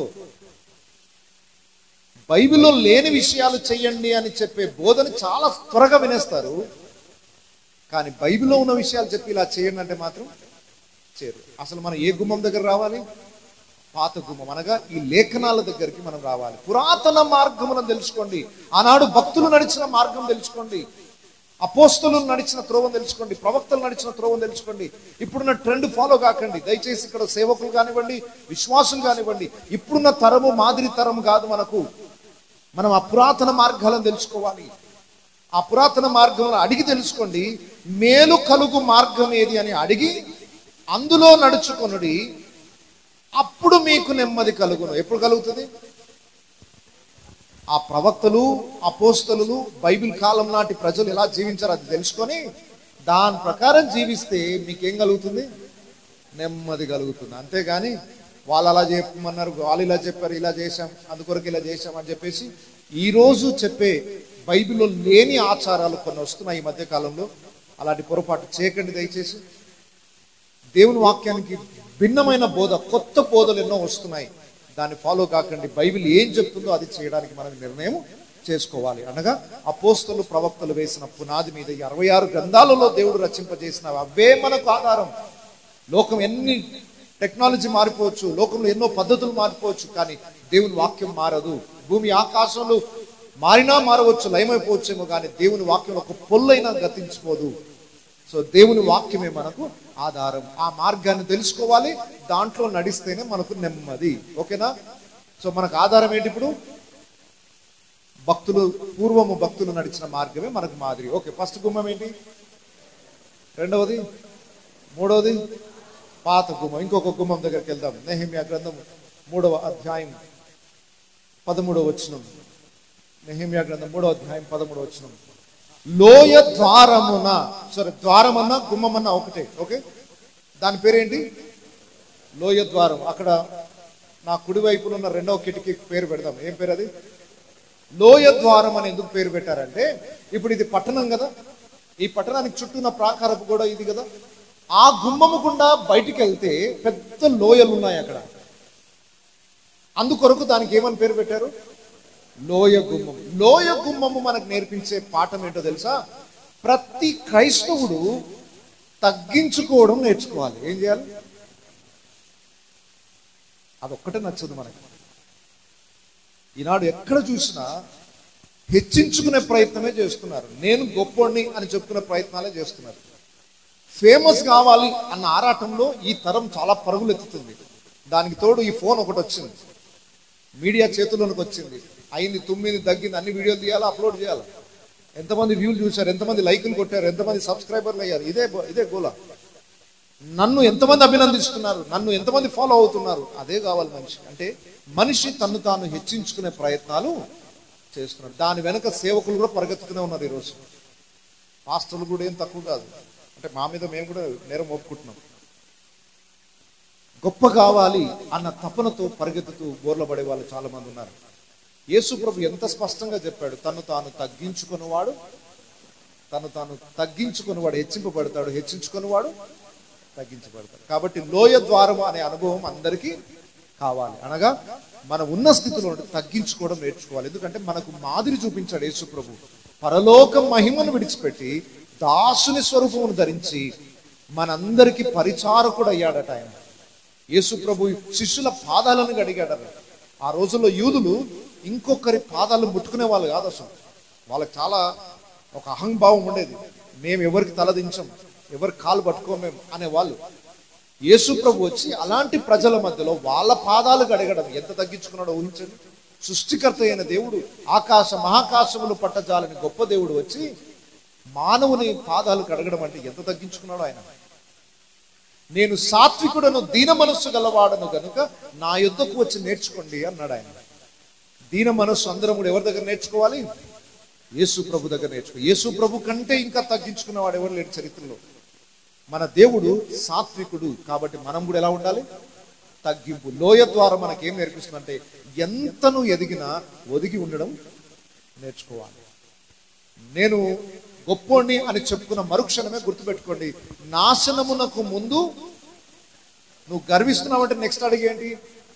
నాశనమే. నీ నాశనాన్ని నువ్వే కొని తెచ్చుకుంటున్నావు ఏ రోజైతే నువ్వు గనపరుచుకుంటున్నావు. మీకు ఒక చిన్న సూత్రం చెప్తాను. ఎప్పుడు మీ గురించి మీరు గొప్పగా చెప్పుకోకండి. హెచ్చవలసింది దేవుడు మాత్రమే. బాప్తిస్మిచ్చే యోహాను ఒక మాట అన్నాడు, నేను తగ్గవలసి ఉన్నది ఆయన చెప్పుల వారును విప్పడానికి కూడా నేను యోగ్యుడను. అంత గొప్పోళ్ళే చెప్పుకున్నారు, అయ్యా మేము హెచ్చించుకోవడానికి తగము, ఆయన హెచ్చింపబడాలి. అసలు మన జీవితానికి హెచ్చించుకోవడానికి ఏం లక్షణాలు ఉన్నాయి చెప్పండి? ఏం గొప్పతనాలు ఉన్నాయి? ఇప్పుడు నేను గ్రేట్ అని చెప్పుకోవడానికి ఏం అర్హతలు ఉన్నాయి చెప్పండి? ఈ భూమి మీద నేను గొప్పోడిని అని చెప్పుకోవడానికి ఒక అర్హత చెప్పండి. మన కులమా, మన మతమా, మన సంప్రదాయాలా, లేకపోతే మన పొలాలు, మన సంపదను చూసి చెప్పుకుందాం, మన సౌందర్యాన్ని చూసి చెప్పుకుందాం, దేన్ని చూసి గర్వపడడానికి అవకాశం ఉన్నాయి? నరులారా తిరిగి రండి, ఒక్కసారి దేవుడు పిలిస్తే చాలు. నీ ఆస్తి ఏమవుతుంది, నీ అందం ఏమవుతుంది, నీ పలుకుబడి ఏమవుతుంది, ఒక్క క్షణంలో మట్టి పాలైపోతుంది. మరి అతిశయించడానికి ఏం కారణాలు ఉన్నాయి? అపోస్తలుడైన పౌలు ఒక మాట అంటాడు, యేసు సిలువ విషయములో తప్ప మరి దేని యందును అతిశయించుట నాకు. చూడండి, మనం గర్వించడానికి ఒకే ఒక్క కారణం ఉంది, ఏంటంటే నేను యేసయ్య బిడ్డను సార్. ఓకే, గర్వపడడానికి ఒకే ఒక్క కారణం ఉంది, ఏంటి? యేసయ్య బిడ్డ. ఆయన బిడ్డనైనందుకు నాకు ఘనత వచ్చిందే తప్ప నాలో నాకు అర్హత ఏమీ లేదు. అది మనం గ్రహించగలిగితే ధన్యులం అవుతాం. సో దయచేసి గమనించండి, ఈ మధ్య కాలంలో బాగా గొడవలు, సమాధానాలు లేకపోవడానికి, ప్రశాంతత లేకపోవడానికి కారణం ఏంటంటే ఎవ్వరికి వాళ్ళు హెచ్చించుకోవడం. నాకంటే గొప్పోడు లేడు, ఎదుటివానికంటే నేనే గొప్ప అనే మనస్తత్వం సమాజాన్ని ప్రేమ లేకుండా చేస్తుంది. అలాంటి పొరపాటు చేయకండి దయచేసి. దేవుడు అందరినీ ప్రేమిస్తున్నాడు. దేవుని దృష్టిలో అందరం సమానులమే. కానీ దేవుని ముందుకు వెళ్ళి నేను గొప్పోడిని అని చెప్పుకునే అర్హత మనకు లేదు. ఎంత తగ్గించుకుంటే మీరు అంతగా హెచ్చింపబడతారు. నేను గొప్పోడిని, నా అంతటి వాడు లేడు అనుకున్న వాడికి దేవుని రాజ్యంలో ప్రవేశం లేదు. గర్విష్ఠిని దేవుడు అసహిస్తాడు. బైబిల్లో రాయబడి దయగల వారి ఎడల దయ చూపించును, కఠిన ఎడల వికటము చూపించును. కుదే కాఠిన్యముతో ఎవరైతే ఉన్నారో దేవునికి అస్సలు ఇష్టం ఉండదని. గర్వం అంటే దేవుని చాలా కోపం. ఈనాడు విశ్వాసులలో ఇంకా గర్వం ఏలుతూనే ఉంది. అలా ఏలితే మనం దేవుని పట్టణంలో ఉండడానికి అర్హులము కాదు. సో దయచేసి ఇక్కడున్న మన అందరిలో పనిచేస్తున్నది ఏదో ఒకటి దగ్గర నా అంతటోడు లేడు. సింపుల్గా చెప్తుంది, ఎవరైనా మిమ్మల్ని ఒక మాట అన్నారు అనుకోండి, బీపీ రైజ్ అవుతుందా కదా? నన్నంత మాట అంటావా అనే మనుషులు ఆలోచన రాలేదా? వచ్చిందా రాలేదా? నువ్వేమో నన్ను కన్నావా, పెంచావా, నన్ను ఒక మాట అనడానికి ఎవరు నీకు ఆ అర్హత ఇచ్చింది అని ఎవరు అనలేదా మీరు? నువ్వెవరు నాకు చెప్పడానికి అన్నారా? పోనీ ఇప్పటి వరకు ఆ మాట నేను అనలేదని వారు చెప్పేది. నువ్వెవరు నాకు చెప్పేది, నాకెందుకు నువ్వెవరు చెప్పేది అనే మాట ఎప్పుడైనా అనకుండా ఉన్నవారు చేయిపోయి. నా భాష అర్థమవుతుందా? అంటే మన అందరం అన్నోళ్ళమే. నువ్వెవరు నాకు చెప్పేది అంటే నిన్ను బాగు చేయడానికి ఎవరు చెప్పొద్దా? నువ్వెవరు నాకు చెప్పేది అని అంటే నాకు చెప్పేంత అర్హత నీకు లేదని. అంటే మన లోపల కొంత గొప్ప పులుపు ఉంది, చేదు ఉంది. కొంచెం పులిసిన పిండి కొంచెమైనను కొంచెం మూల గర్వం ఉంటే చాలమ్మా, మొత్తం జీవితాన్ని నాశనం చేస్తుంది. దయచేసి గర్వమునకు చోటునివ్వకండి. ఎంత తగ్గించుకోవడం ద్వారా దేవుడు నిన్ను అంత హెచ్చిస్తాడు. చూడండి, మన జీవితానికి విలువ వచ్చేది యేసుని బట్టి, మనకి ఇంకా ఏ కారణాలు లేవు. ఈరోజు అది నేర్చుకుందాము. మనము ప్రచారాలు చేసుకోవాల్సిన అవసరం లేదు. నేను గొప్ప అని ఊరంతటి చాటింపు చేసుకోవాల్సిన అవసరం లేదు. నీ గొప్పతనాన్ని ఇంకొకరు చెప్పుకుంటే మంచిది. నువ్వు మంచోడు అని పక్కన వాళ్ళు చెప్పాలి, నీకు నువ్వు మంచోడు అని చెప్పుకోవడం కాదు. నీకు నువ్వు మంచోడు అని చెప్పుకోవడము అది ఉప్పొంగడం, గర్వించడం. నీ మంచితనాన్ని ఇంకొకరు గుర్తించి చెప్తే అది సంతోషం. ఆ సాక్ష్యాన్ని కాపాడుకోండి. నేను ఒక పెళ్లికి వెళ్ళాను. ఒక పెళ్లికి వెళ్తే పెళ్లి చేయాల్సిన మ్యారేజ్ రిజిస్ట్రార్ ఉంటాడు కదా, ఆయన రాలేదు పెళ్లికి. పెళ్లి కార్యక్రమం స్టార్ట్ అయింది, ఆ అయ్యగారు రాలేదు. ఎందుకు రాలేదు అని అడిగితే తర్వాత తెలిసింది ఏంటంటే పెళ్లి పత్రికలో నా పేరు పైన రాసి ఆయన పేరు కింద రాశారు. అలిగి రాలేదు ఆయన.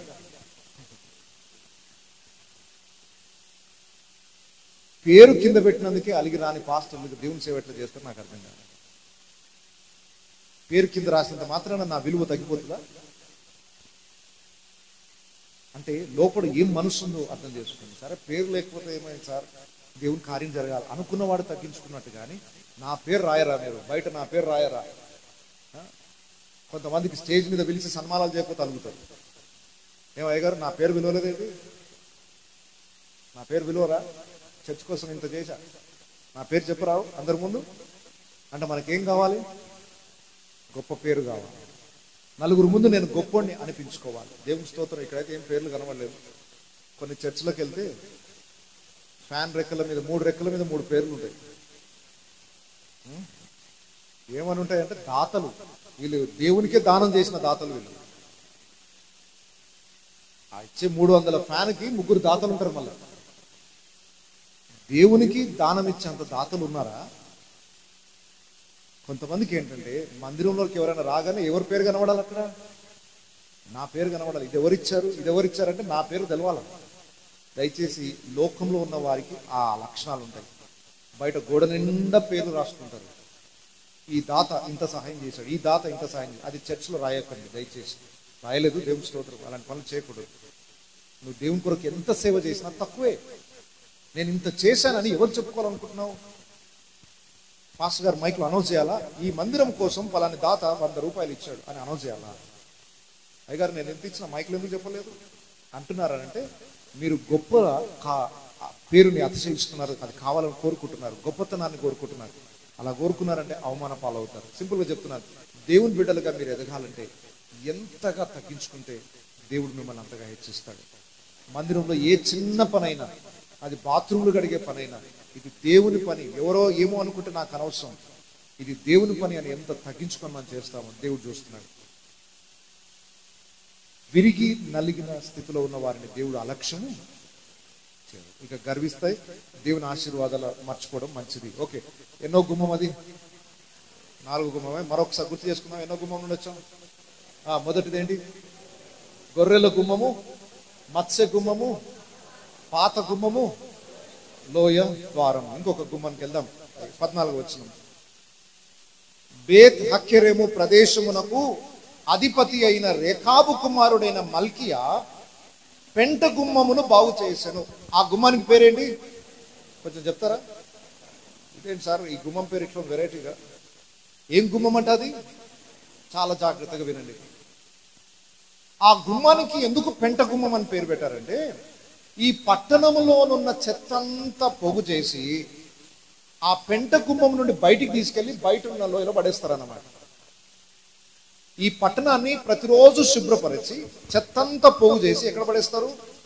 ఆ పెంట గుమ్మం నుండి తీసుకెళ్లి బయట పడేస్తారు అనమాట. ఆ గుమ్మాన్ని ఎందుకు వాడతారంటే పట్టణంలో ఉన్న చెత్తను బయటికి తీసుకెళ్లి పడేయడానికి వాడతారు. వింటున్నారు అందరూ? ఓకే, మన జీవితంలో కూడా ఒక పెంట గుమ్మం ఉండాలి. ఏముండాలి? ఎందుకో తెలుసా? మీ ఇల్లుని, వాకిలుని సంవత్సరానికి ఎన్నిసార్లు ఉడుస్తారు? 4 సార్లు ఉడుస్తారా? ఇల్లు వాకిలు రోజు ఉడుస్తారా? రోజు. ఒక సంవత్సరం ఊడకపోతే ఏమవుతుంది? ఒక్క సంవత్సరం ఇల్లు శుభ్రం చేయకుండా తాళాలు వేసి హైదరాబాద్కి వచ్చేసేయండి. సంవత్సరం తర్వాత వచ్చి తలుపులు తీస్తే ఏమవుతుంది? దయ్యాల గుహ మారుతుంది, బూజు పడిపోయి ఉంటుంది మొత్తం. ఒక్క రోజు కూడా ఊడవకుండా ఉండం కదా మన ఇల్లు వాకిలి. అలా ఊడవకుండా ఉంటే ఇల్లంతా చెత్త చెత్త, మనకే అసహ్యం వేస్తుంది. అంటే ప్రతి ఇల్లు ప్రతిరోజు శుభ్రము. మరి ఆ ఊడ్చిన చెత్త అంతా ఏం చేస్తారు? ఇంట్లోనే మళ్ళీ పోగేసుకొని పెట్టుకుంటారా? తీసుకెళ్ళి బయట ఒక పెంట స్థలంలో బయట పడేస్తాను. మీ ఇల్లు శుభ్రపరచుకోవడానికి ప్రతిరోజు శుభ్రం చేసి చెత్తని బయట పడేస్తున్నట్టు కానీ మన హృదయాలను కూడా సంవత్సరానికి ఒకసారి క్లీన్ చేసుకోవాలా? ఇల్లు అయితే ఎన్ని రోజులకు ఒకసారి క్లీన్ చేసుకుంటారు? రోజు ఉడుస్తారు. మరి హృదయాన్ని ఉడుస్తున్నారా? కొంతమంది 10 సంవత్సరాలు అయింది ఇంకా ఉడవలేదు, అట్లాగే ఉన్నాయి. లోపల చెత్త నిండిపోయింది. చర్చకు వస్తారు, ఇల్లు ఊడ్చే పని అంటే కొంతమందికి నచ్చదండి. సార్ నాకు ఊడవడం అంటే ఇష్టం ఉండదు సార్. కొంతమందికి ఇల్లు శుభ్రం చేసుకోవడం ఇష్టం ఉండదట. మీరు ఏ పనైనా చెప్పండి, చేస్తాను సార్. ఆ ఇల్లు వాకిలు ఊడవడం అంటే నాకు చేత కాదు, నాకు ఇష్టం ఉండదు. ఇష్టం ఉన్నా లేకపోయినా నీ ఇల్లు బాగుండాలంటే ఏం చేయాలి? నీకు ఇష్టమా కాదు కావాల్సింది, నీ ఇల్లు శుభ్రంగా ఉండాలి. నలుగురు వచ్చి నీ ఇంటిని చూసినప్పుడు బాగుంది అని అనుకుంటే, నీ ఇంట్లో నలుగురు నివాసం చేయాలి అనుకుంటే ఆ ఇల్లు ఎప్పుడు శుభ్రంగా ఉండాలి. నీ దేహము దేవుని ఆలయం అని దేవుడు చెప్పినప్పుడు, పరిశుద్ధాత్మకు మనం నిలయం అయినప్పుడు ఈ దేహములో ఏ అపవిత్రత ఉండడానికి వీలు లేదు. ఏమేం చేయాలి మరి? నిన్న ఊడ్చాను కదా, ఈ రోజు ఊడాల్సిన అవసరం లేదా? రోజు ఊడవాల్సిందే. అంటే రోజు చెత్త పడుతూనే ఉంటుంది. నీ హృదయం అనే ఈ వాక్యంలో కూడా రోజు చెత్త పడుతూనే ఉంటుంది. మీరు బయట నుండి చెత్త తెచ్చుకోరు, కానీ పడుతుంటుంది చెత్త. బయటికి వెళ్తున్నారు, ఏదో ఒక మాట వింటారు, విన్నది లోపలికి వెళ్ళిపోయింది చెత్త. ఫోన్ ఓపెన్ చేశారు, ఏదో ఒక వీడియో వచ్చింది, చెత్త పోయింది లోపలికి. కళ్ళతో ఏదో చూశారు, లోపలికి వెళ్ళిపోయింది చెత్త. మీకు తెలియకుండానే లోపల చెత్త పేరుకుపోతూనే ఉంటుంది. ఏ రోజుకి ఆ రోజు అవసరమైతే పొద్దున సాయంత్రం ఊడవలసి వస్తుంది ఇల్లు. కొంతమంది ఒక్కసారి ఊడిస్తే సరిపోదు ఇల్లు. అప్పట్లో అలవాటు ఉండేది, మరి ఇప్పుడు ఊడుస్తున్నారో లేదో తెలియదు. పొద్దున సాయంకాలం ఇల్లు వాకిలి ఆకులన్నీ నిండిపోయి మొత్తం వరణ అంతా పాడైపోయి ఉంటుంది. పొద్దున ఒక రౌండ్ ఊడుస్తారు, సాయంకాలం కూడా కొంచెం నీట్గా ఉండాలనుకున్న ఏ స్త్రీ అయినా ఏ వ్యక్తి అయినా కూడా ఇల్లు శుభ్రంగా ఉండాలనుకుంటే అవసరమైతే 2 సార్లు కాదు 3 సార్లు అయినా ఊడుస్తారు. మరి నీ హృదయం సంగతి ఏంటి? నీ హృదయం విషయంలో పెంట గుమ్మం వాడుతున్నారా? చెత్త ఉందా? అలాగే ఇంకా లోపల కుళ్ళు, కుతంత్రాలు, ద్వేషం, అసూయ, పగ ఇవన్నీ లోపల ఉన్నాయా? ఇంకా పాపపు ఆలోచనలు, పాపపు పద్ధతులు, పాపపు అలవాట్లు, ఇంకా చెత్త లోపల ఉన్నదా? మీరు అలాగే చెత్త పెట్టుకుని నివాసం చేస్తున్నట్లయితే పెంట గుమ్మాన్ని ఇంకా వాడతలేరు అని అర్థం అన్నమాట. మనం అందరము మన హృదయం విషయంలో ప్రతిరోజు ఏం చేయాలి? ఏ గుమ్మాన్ని వాడాలి? పెంట గుమ్మ. రోజు చెత్త తీసుకెళ్ళి బయటపడేయాలి. అప్పుడే నీ హృదయం పరిశుద్ధంగా ఉంటుంది. వాక్యాన్ని వింటున్నప్పుడు, దేవుని మాటలు వింటున్నప్పుడు, లోపల తప్పులు తెలుస్తున్నప్పుడు వెంటనే తీసుకెళ్ళిపోయి బయటపడేయాలి.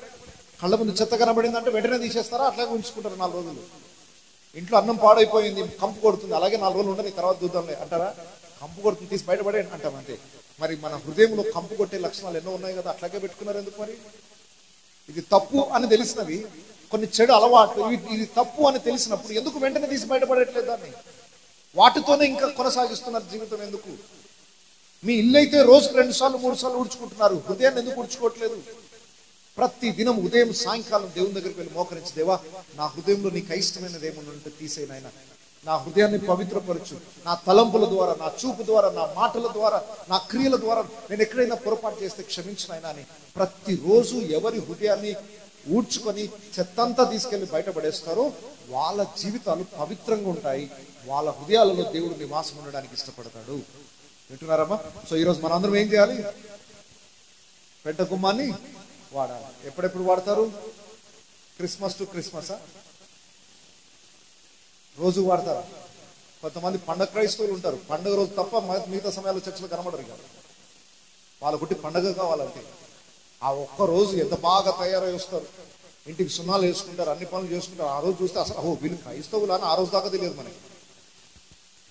ఆ రోజు ఇంటి మీద ఉన్న స్టార్ని చూసి ఓహో వీళ్ళు క్రైస్తవులా. ఆ రోజు వాళ్ళు పండగకి హడావిడి చేసేది ఇంతంత కాదు. సార్ చర్చికి ఏం కావాలో చెప్పండి, ఆ రోజు అడుగుతాడు, సంవత్సరం అంతా అడుగుతాడు. ఓకే, అంటే వీళ్ళకి సంవత్సరానికి ఒక్కసారి ఊడ్చుకోవడానికి ట్రై చేస్తారంటే, మిగతా సంవత్సరం అంతా చెత్త ఇంట్లోనే ఉంటుంది. సో దయచేసి గమనించండి, ప్రతిరోజు మన హృదయాలను శుద్ధి చేసుకోవాలి. పెంట గుమ్మాన్ని ప్రతిరోజు వాడాలి. ఎందుకంటే మన ఇంట్లో చెత్త పేరుకొని పోతున్నట్లుగానే మన హృదయాలలో చెత్త పేరుకొని పోతూనే ఉంటుంది. ఏ రోజుకి ఆ రోజు చేయకపోతే చెత్త రోజు రోజు పెరిగిపోయి అదొక పెద్ద మురికి కుంట అవుతుంది, భయంకరమైన దయ్యాల నివాసంగా మారిపోతుంది. మనమే ఉండలేనంత పరిస్థితి, మన బ్రతుకు మీద మనకే విరక్తి వచ్చేటట్టు చేస్తుంది లాస్ట్. వింటున్నారా? మీకు ఇంకో చిన్న పని చెప్తారు. మీకు ఇప్పుడు మీ ఇళ్లలో వీటిని ఏమంటారు, అటుకల సజ్జల ఏమంటారు, సజ్జలు అంటారా? ఉన్నాయా? ఎంతమంది ఇళ్లలో ఉన్నాయి సజ్జలు? అందరి ఇళ్ళకు ఉన్నాయా? ఓకే, ఈ సజ్జల మీద ఏం పెడతారు? పనికొచ్చే సామానా, పనికిరాని సామానా? పనికొచ్చేదే పెడతారా? కొంచెం గట్టిగా చెప్పండి, నాకు రెండు స్వరాలు వినబడతాయి. పనికి వచ్చే సామాన్ పెడతారా, పనికి రాని సామాన్ పెడతారా? పనికి రాని సామానా? అవసరం లేని పెడతారా? అవసరం లేని మీ అటక మీదకి వెళ్తారా? అవి అవసరం లేదా? రైట్, అవి అవసరమే కానీ ఇప్పుడు అవసరం లేదండి, అంతే కదా?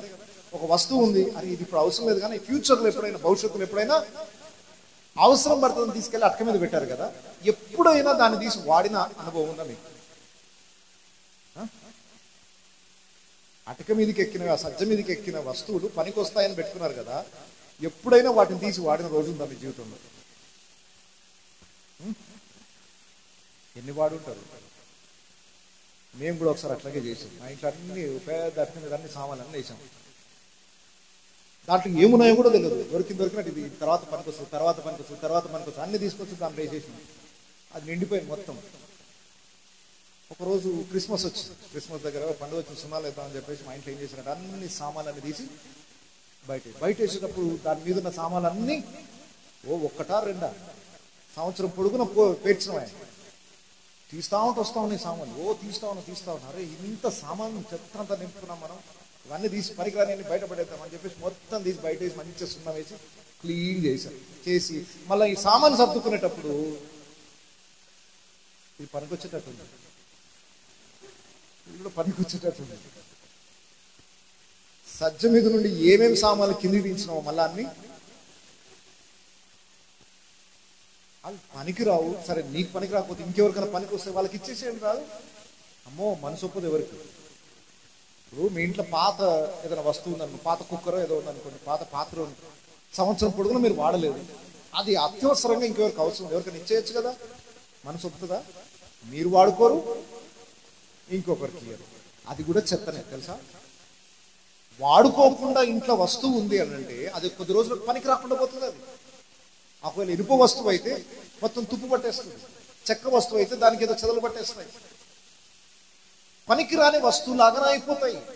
వాడబడకపోతే వాడిపోతాయి, పాడైపోతాయి. మనకు అవసరం లేకపోతే వేరే వాళ్ళకి ఇచ్చేయండి, ఇంట్లో చెత్త పెంచుకోకండి.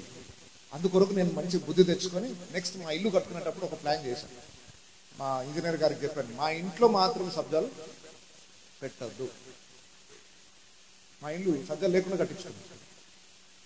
ఎందుకంటే నాకు తెలుసు ఇది చెత్తకుండి తయారైంది, దీంట్లో పనికిరాని వస్తువులు అన్ని ఇక్కడ కూడుకుంటాయి. మా ఇంట్లో పనికిరాని వస్తువులు, మరి అక్కడ సామాన్ పెట్టుకోకపోతే మరి మీ ఇల్లు సామాన్కి సరిపోదు కదా సార్, సామాన్లను ఎక్కడ పెట్టుకుంటారు మరి అంటే పనికొచ్చే సామాన్ మాత్రమే పెట్టుకుంటాం, ఇది సరిపోట్లేదంటే తీసి బయటపడేస్తాం. సజ్జ మీద ఉన్నా ఒకటే, బయటపడేసినా ఒకటే కదా, ఏమంటారు కాదా? నేను తప్పు చెప్తున్నానా ఏమైనా? చాలా మంది హృదయాలలో కొన్ని సబ్జాలు ఉంటాయి, తీసుకెళ్ళిపోయి పడేస్తూనే ఉంటుంది, అది చెత్తకుండి తయారవుతుంది, ఎలకలు తయారవుతాయి. ఎలకలు ఏ ఇంట్లో ఉంటాయి తెలుసా? ఈ సజ్జలు ఉన్న ఇంట్లోనే ఉంటాయి, తెలియదా? పనికిరాని సామాన్ అంతా తీసి బయటపడేయండి, ఎవరికైనా అవసరమైతే ఇచ్చేసేయండి, ఇల్లు క్లీన్గా పెట్టి. ఎంత సామాన్ తక్కువ ఉంటే ఇల్లు అంత క్లీన్ ఉంటుంది. పనికొచ్చే సామాన్ అయితే ఏం కాదు, రోజు ఉపయోగించే వస్తువు అయితే ఏం కాదు, ఎప్పుడో ఉపయోగపడుతుందని తీసుకొచ్చి పెట్టేదానికి మీ ఇల్లు చెత్తకుండి తయారవుతుంది. మన హృదయాలు కూడా అలాగే ఉపయోగం లేకుండా ఎన్నో ఉంటాయి లోపల. ఇది తర్వాత పనికి వస్తుంది తీసి బయటపడి. ఎవరో 10 సంవత్సరాల క్రితం అన్న మాట లోపల స్టోర్ చేసుకుంటాం. ఆ రోజు ఆయన నన్ను ఇంత మాట అన్నాడు. ఎప్పుడు 10 సంవత్సరాల క్రితం అన్న మాటను తీసుకొచ్చి సజీవంగా పెట్టుకుంటారు, లోపల భద్రంగా పెట్టుకుంటారు. ఎందుకు? దాంతో వచ్చే ప్రయోజనం తీసి బయటపడేయాలి. నన్ను ఆ రోజు మోసం చేసి నాకు 100 రూపాయలు ఇచ్చేది ఉంది ఆయన. ఎప్పుడు? 10 సంవత్సరాల క్రితం. అది గుర్తుపెట్టుకుంటాడు ఈరోజు. ఈ చెత్తంతా పెట్టుకుంటే నీది పెంట కుప్ప అవుతుందే తప్ప ఇల్లు కాదని. సో మన హృదయాలలో దేవునికి అయిష్టమైనవి చాలా ఉన్నాయి. ఏం చేయాలి? వాటన్నిటిని తీసి రోజు క్లీన్ చేయాలి. దేవుని వాక్యాన్ని వింటున్న కొద్దీ మన హృదయాన్ని పవిత్రపరచుకుంటూ ఉండాలి. మన హృదయాలు ఎంత పవిత్రంగా ఉంటే హృదయ శుద్ధి గలవారు ధన్యులు, వారు దేవునికి దగ్గరికి వెళ్ళాలి, దేవుని చూడాలి, దేవుని సన్నిధిని అనుభవించాలన్న కోరిక ఎవరికైనా ఉంటే మీ హృదయాలు, మీ దేహాలు పవిత్రపరచుకోండి. పాపమునకు చోటు ఇవ్వకండి, అపవిత్రతకు చోటు ఇవ్వకండి. రోజు ఏదో ఒక అపవిత్రత పడుతున్నా రోజు దాన్ని కడిగేసుకుంటూ శుద్ధీకరించుకుంటే మన జీవితాలు ఎప్పుడు పరిశుద్ధంగా ఉంటే దేవుడు మనలో నివాసం ఉండడానికి ఇష్టపడతాడు. ఓకేనా? రైట్. ఇంకొక గేటుకి వెళ్దామా? నెహెమ్యా గ్రంథము 3వ అధ్యాయం 15వ వచనం. అటు వెనుక మిస్పా ప్రదేశమునకు అధిపతి అయిన కొల్హేజే కుమారుడైన షల్లూము దార యొక్క గుమ్మమును బాగు చేసి కట్టిన తరువాత దానికి తలుపులు నిలిపి. చాలు, దార గుమ్మము. దీనికి ఎందుకు ఆ పేరు వచ్చిందంటే ఆ గేటుకి లోపల ఒక నీటి ఊట ఉండేదట. నీళ్లు ఉబికి పారుతా ఉంటాయి భూమిలో నుండి. ఆ ఊటను బట్టి దానికి ఏం పేరు పెట్టారట? నీటి లేదా దారగుమ్మము అని పేరు పెట్టారు. అంటే లోపల నుండి ఫౌంటైన్ లాగా నీటి ఊట వస్తా ఉంది కనుక దానికి దారగుమ్మము అని పేరు పెట్టారట.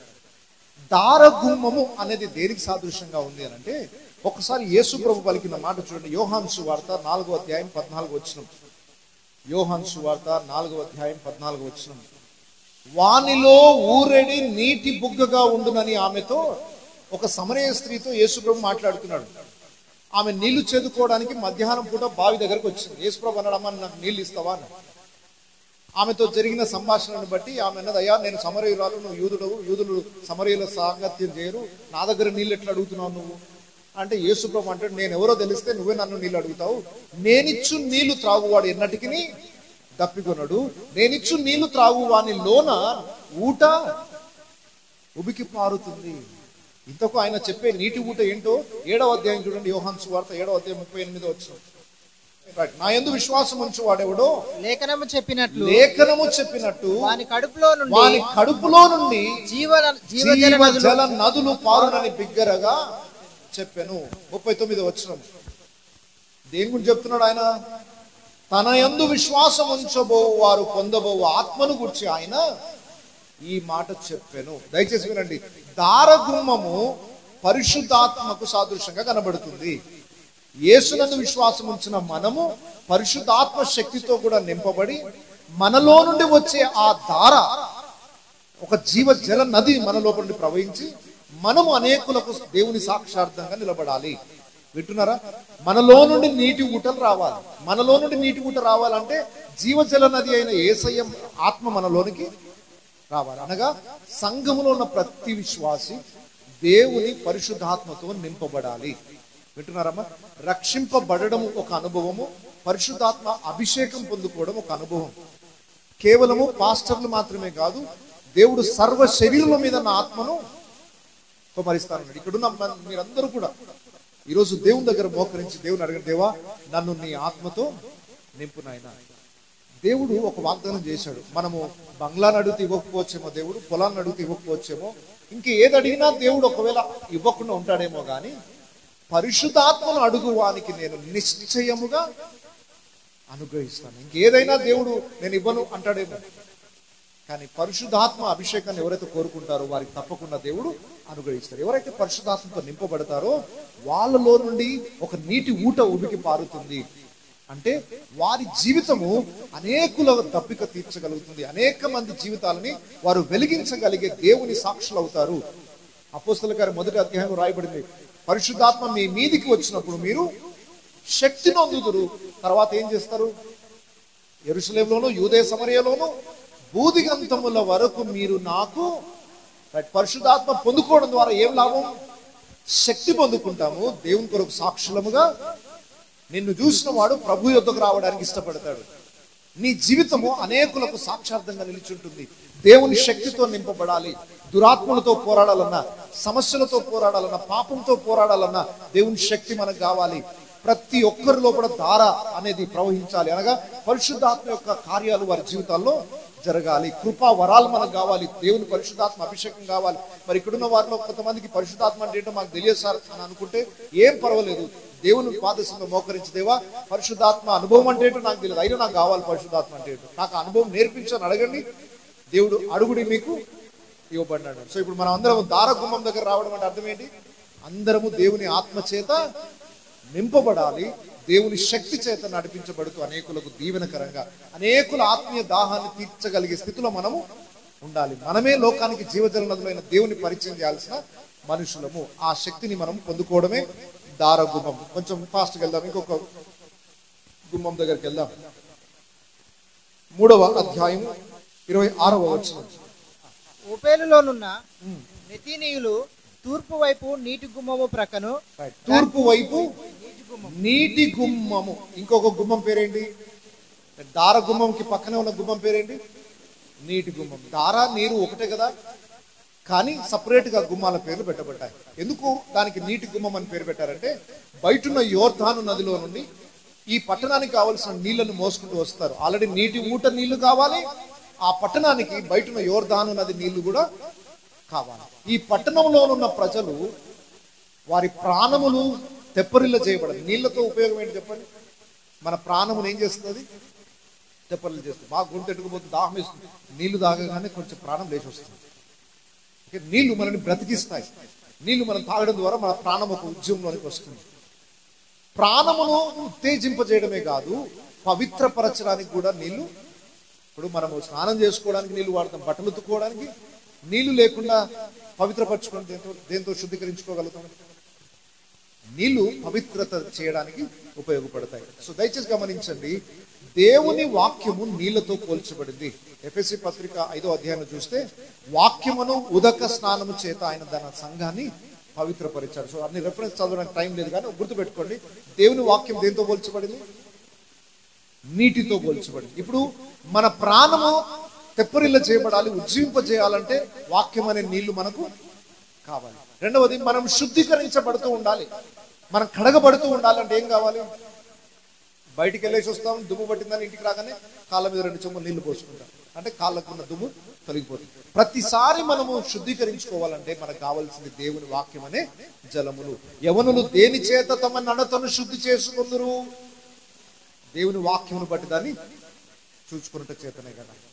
నీ ఎదుట నేను పాపము చేయకుండానట్లు నా హృదయంలో నీ వాక్యమును, అంటే ఈ వాక్యము పాపం చేయకుండా మనం కాపాడుతుంది, మనని పరిశుద్ధతలో కొనసాగడానికి శక్తినిస్తుంది, మనను ఉత్తేజింపజేస్తుంది, దేవుని కొరకైన దప్పికలో ఇది తృప్తినిస్తుంది.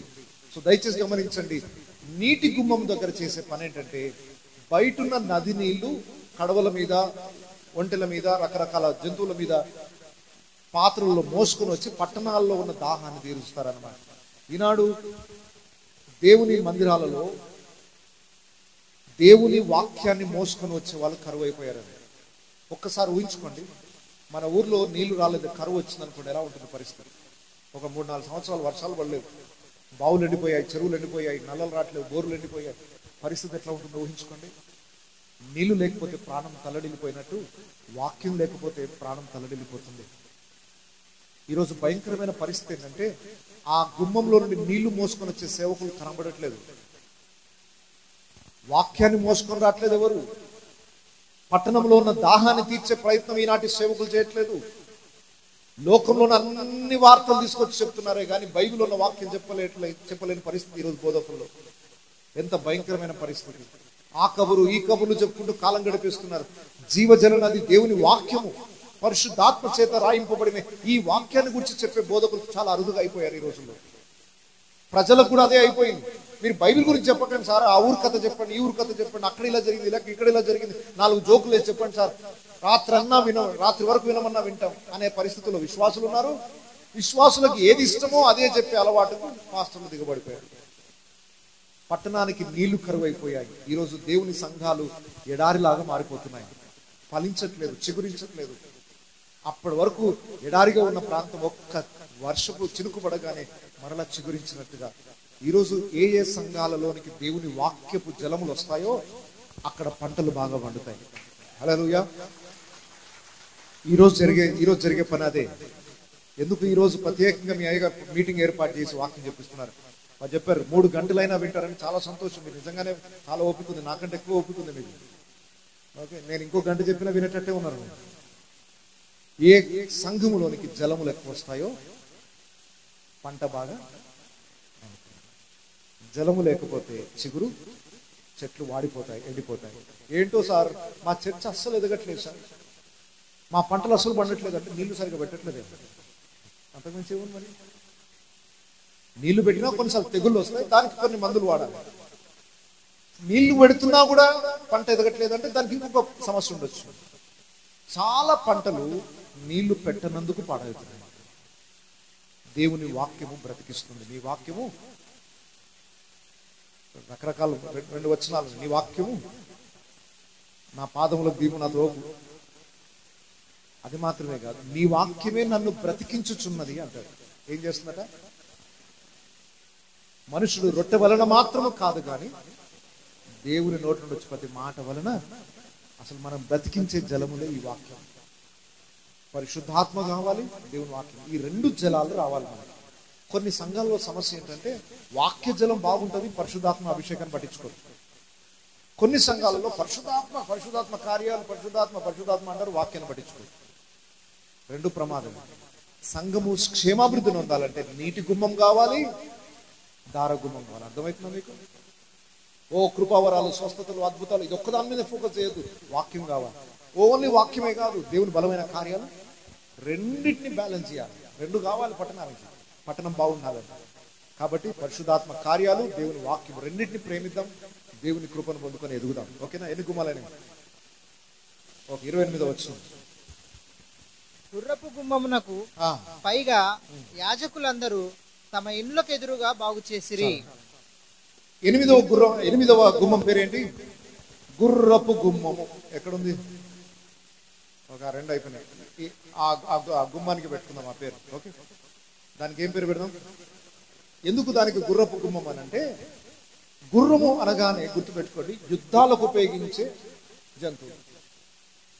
ఆ రోజుల్లో పట్టణంలోనికి ఎవరైనా శత్రువులు వస్తున్నారంటే వెంటనే యుద్ధం చేయడానికి గుర్రాలను సంసిద్ధులుగా చేసి, సైనికులను అలర్ట్గా చేసి, ఆ గుమ్మముల గుండా సైనికులని బయటికి పంపించేవాళ్ళు.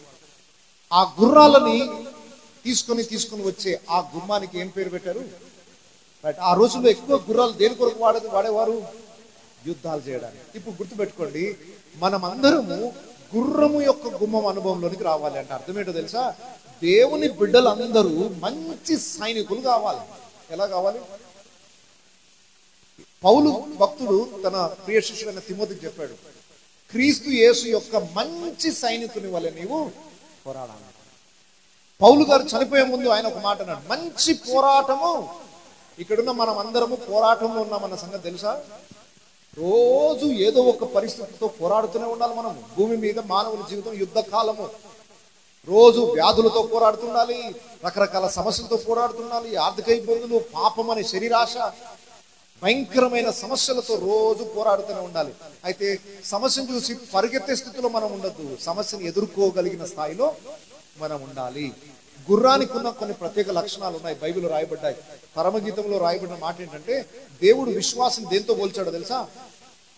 ఫరో యొక్క రథశ్రములతో పోల్చాడు. ఫరో అంటే ఆ రోజు ఐగుప్తు దేశంలో ఉన్న గుర్రాలు చాలా ఫేమస్ అంటారు. ప్రపంచంలోని ఏ రాజైనా బలమైన గుర్రాలు కావాలంటే ఎక్కడ తెప్పించుకునే వాళ్ళట? ఐగుప్తు నుండి తెప్పించుకునే వాళ్ళట. దేవుడు మనల్ని దేంతో పోల్చాడు? ఫరో ఉపయోగించే గుర్రాలు. మామూలుగా ఐగుప్తు గుర్రాలు అంటేనే చాలా ఫేమస్. మరి ఐగుప్తు రాజు దగ్గర ఉండే గుర్రాలు ఎట్లుంటాయి చెప్పండి? రాజు దగ్గర ఉండే గుర్రాలు ఇంకెంత శ్రేష్టమైనవి ఉంటాయి. దేవుడు మనం దేంతో పోల్చాడు? ఫరో రథానికి ఉండే గుర్రాలతో పోల్చాడు మనని.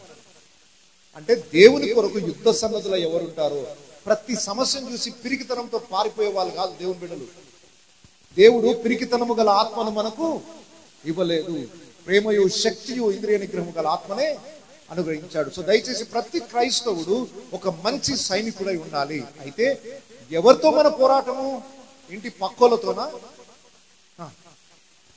మనము పోరాడునది రక్త మాంసములతో, అత్త కోడల మధ్య గొడవనా? అన్నదమ్ముల మధ్య గొడవలా? దేంట్లో? మనుషులతో పోరాటమే కాదు, దురాత్మ సమూహములతో, అంధకార సంబంధమైన అధికారులతో మనం పోరాడుతున్నాం. మనందరికి తెలుసు, మనల్ని కొత్తగా చెప్పాల్సిన అవసరం లేదు. మన వెనుక భయంకరమైన చీకటి శక్తులు పనిచేస్తున్నాయి, ఒక్కొక్క కుటుంబాన్ని నాశనం చేస్తున్నాయి. సంఘముగా మనం చేయాల్సిన పని, దేవుడు సంఘాన్ని దేవుని సైన్యంగా పోలుస్తున్నాడు. ఫరో గుర్రాలను పోల్చినట్టుగా దేవునికి మనం యుద్ధ సన్నద్ధులమై దేవుని పని చేయడానికి, ఆయన రాజ్యాన్ని స్థాపించడానికి, నశించిన ఆత్మను సంపాదించడానికి, సాతాను బంధకాల్లో ఉన్న ప్రజలు విడిపించడానికి, అపవాదితో పోరాడి వాడిని ఓడించి ప్రజలని వాడి బంధకాల నుండి తీసుకొని వచ్చి దేవుని సన్నిధిలో నిలబెట్టాలంటే మనం ఒక మంచి సైనికుల్లాగా తీర్చిదిద్దబడాలి. అపవాదిని ఎదురించని వాడు మీ యొద్ద నుండి, మరి ఎదిరించకుండా పిరిగితంతో భయపోయి అమ్మో మా ఇంటి ముందు నిమ్మకాయలు కనబడ్డాయి సార్ అని పారిపోతున్నాడు. ఎందుకు? ఈ సౌతలో పడాక ఎందుకు భయం? ప్రతి చిన్నదానికి భయం. సార్ మా ఊళ్ళో ఏమో దయ్యం తిరుగుతున్నాడు సార్ అని. తిరగని నీకేమైతుంది? నిన్ను చూసి అది భయపడిపోవాలి. మా ఇంట్లో దయ్యం తిరుగుతున్నాడు సార్, అందుకొరకు ఇల్లు వదిలేసి వేరే ఇంటికి వెళ్తున్నాడు. వేరే ఇంటికి రాదా దయ్యం? కొంతమంది విచిత్రంగా చేస్తారు, ఇల్లు వదిలేసి వేరే ఇంటికి వెళ్తే దయ్యం రాదట. దయ్యానికి ఒక కిల్లే అనుకున్నది, గీత గీసుకొని పెట్టుకుంటుంది అనుకున్నారా? చూడండి, ఒకవేళ ఆ ఇంట్లో దయ్యం ఉన్నా మనం అడుగు పెట్టగానే ఏం కావాలి? గడగడలాడుకుంటూ వారిపోవాలి అక్కడ నుండి. ఈరోజు చాలా మంది దురాత్మలకు భయపడుతున్నారు, పరిస్థితుల చేతబడులకు భయపడుతున్నారు. దయచేసి అవి శక్తులు ఉన్నా మనని అవి ముట్టడానికి అవకాశం. యేసు రక్తము చేత కడగబడిన మనము అపవాదిని ఎదిరించే శక్తి కలిగిన వారంగా దేవుడు మనం చూడాలనుకుంటున్నాడు. కానీ పిరికితనంతో ప్రతి సమస్యను చూసి పారిపోయి లాస్ట్కి ఆత్మహత్యలకు పాల్పడుతున్నారు. ఆత్మహత్య అనేది ఒక పెద్ద పిరికితనం తెలుసా? ఓడిపోవడానికి నేను అప్పగించుకోవడం, నో, ఓడిపోవడానికి ప్రసక్తి లేదు విశ్వాసులు ఎవరు కూడా. ఇక్కడున్న వారికి అందరికి చెప్తున్నాను, ఒకవేళ నీ పరిస్థితులను బట్టి, నీ ఇబ్బందులను బట్టి, కుటుంబ సమస్యలను బట్టి కావచ్చు, ఆర్థిక ఇబ్బందులను బట్టి కావచ్చు, అనారోగ్యతను బట్టి కావచ్చు, చావు వస్తే బాగుండు, చచ్చిపోతే బాగుండు అని చనిపోవడానికి ప్రయత్నం చేశారా, మీరు అక్కడ ఓడిపోయినట్టు అన్నమాట. నీకు నిజంగా అంత స్థితిలో ఉంటే చావు వరకు పోరాడడం నేర్చుకోవాలి. అంతేగాని చచ్చిపోవడమే పరిష్కారం అనుకుంటే నువ్వు పిరికివాడు, పరిస్థితి చూసి భయపడి పారిపోతున్నావు అన్నమాట. మీకు ఒక చిన్న కథ చెప్తాను. దావీదు గొలియాతు కథ తెలుసా? ఎంతమంది తెలుసు దావీదు గొలియాతు కథ? అందరికీ తెలుసు. గొలియాతు అనే పెద్ద యుద్ధ వీరుడు వచ్చాడు, ఫిలిస్తీన్ల అధికారిలాగా వచ్చి నిలబడ్డాడు. ఇశ్రాయేలును సవాల్ చేస్తున్నాడు, మీలో నుండి ఎవరినైనా ఒక యుద్ధ సన్నద్ధి నా యుద్ధకు పంపండి, నేను ఆయన ఫైటింగ్ చేస్తాం, ఎవరు గెలిస్తే ఆ దేశం గెలిచినట్టు మిగతా దేశం వాళ్ళకి దాసులు అయిపోవాలి. రోజు వస్తున్నాడు, గొలియాతు వస్తున్నాడు, కేకలు వేస్తున్నాడు, ఎవరు వస్తున్నారో రండి, దమ్మున్నవాడు రండి అని కేకలు వేస్తుంటే ఇశ్రాయేల్ సైనికులు అందరూ పారిపోతూ గుహలలో వెళ్ళి దాక్కుంటున్నారు. ఆయన ముందు నిలబడి ఆయన హైట్, పర్సనాలిటీ చూసి అమ్మో ఇంత పెద్ద ఆయన మనం ఏడ ఢీకుంటామయ్యా, మన వల్ల కాదు. అందరూ పారిపోతుంటే ఒక బాలుడు వచ్చాడు. ఏంటి కదా హడావిడి జరుగుతుంది, ఏం సంగతి అంటే, అయ్యా ఇట్లా గొలియాతు వస్తున్నాడు, ఇట్లా సవాల్ చేస్తున్నాడా? సవాల్ చేస్తున్నాడా? గెలిస్తే ఏంటంటే లాభం, ఏం ప్రైజ్ ఇస్తారట అంటే, అప్పుడే గెలిచేసినట్టుగా ఫీల్ అయిపోయాడు. నేను ఖచ్చితంగా గెలవబోతున్నాను, ఏం బహుమానం ఇస్తారో చెప్పండి ఫస్ట్. రాజుగారు ఏం బహుమానం ప్రకటించారు? ఎంత విశ్వాసంతో ఉన్నాడో చూడండి. అందరూ సమస్యను చూసి పారిపోతుంటే ఈయన సమస్యను చూసి అబ్బా ఇంత మంచి ఛాన్స్ మిస్ చేసుకోవద్దు అసలు. మీకు ఒక విషయం చెప్తాను, అసలు గుర్రంకున్న లక్ష్యం ఏంటో తెలుసా? యోబు గ్రంథం 39వ అధ్యాయం 19వ వచనం. గుర్రమునకు నీవు బలం ఇచ్చితివా, జూలు వెంట్రుకలతో దాని మెడను కప్పితివా, మెడత వలె అది గంతులు వేయునట్లు చేయుదువా, దాని నాసికారంధ్ర ధ్వని భీకరము, మైదానములో అది కాలు దువ్వి తన బలమును బట్టి సంతోషించును, అది ఆయుధదారులను ఎదుర్కొనబోవును. ఎవరిని ఎదుర్కొంటుందట గుర్రం? యుద్ధానికి కత్తులు పట్టుకొని శత్రువులు వస్తున్నారు, గుర్రం చూసి భయపడి పారిపోతుందా? గుర్రానికి వేరే జంతువులకు ఉన్న తేడా ఏంటో తెలుసా? యుద్ధ శబ్దాలు వింటుంటే మిగతా పశువులన్నీ పారిపోతాయి, జంతువులన్నీ పారిపోతాయి. గుర్రం ఒక్కటే ఎదురు వెళ్తూ ఉంటున్నారు. కత్తులు కటారాలు సౌండ్లు వస్తుంటాయి, కేకలు వినబడతా ఉంటాయి, జై జైలు వినబడతా ఉంటాయి. గుర్రం వస్తారా రండి అన్నట్టు ఎదురు చూస్తుందట. ఎంత అద్భుతమైన మాట చూడండి. అది ఆయుధదారులను ఎదుర్కొనబోవును, అది భయము పుట్టించు దానిని వెక్కిరించి భీతి నొందకుండును. ఏం చేస్తాడు? అది భయాన్ని పుట్టించే వ్యక్తికే భయాన్ని పుట్టిస్తుందట. ఇది అర్థమైందా? దేవుడు నిన్ను దేంతో పోల్చాడు? అక్కడికి వచ్చిన వాళ్ళ సంగతి చెప్తున్నాడు. గుర్రము గుమ్మము యొక్క అనుభవంలో ఉన్న వాళ్ళు సమస్యను చూసి భయపడరు, సమస్యకే భయాన్ని కలుగజేస్తారు. భయము పుట్టించు దానిని హేళన చేస్తారా? ఓ నువ్వా నన్ను చంపడానికి వచ్చింది. ఏనుగు ముందు చీమొచ్చి నిన్ను చంపేద్దాం అనుకుంటున్నా అంటే ఏనుగు ఏమంటే చెప్పండి?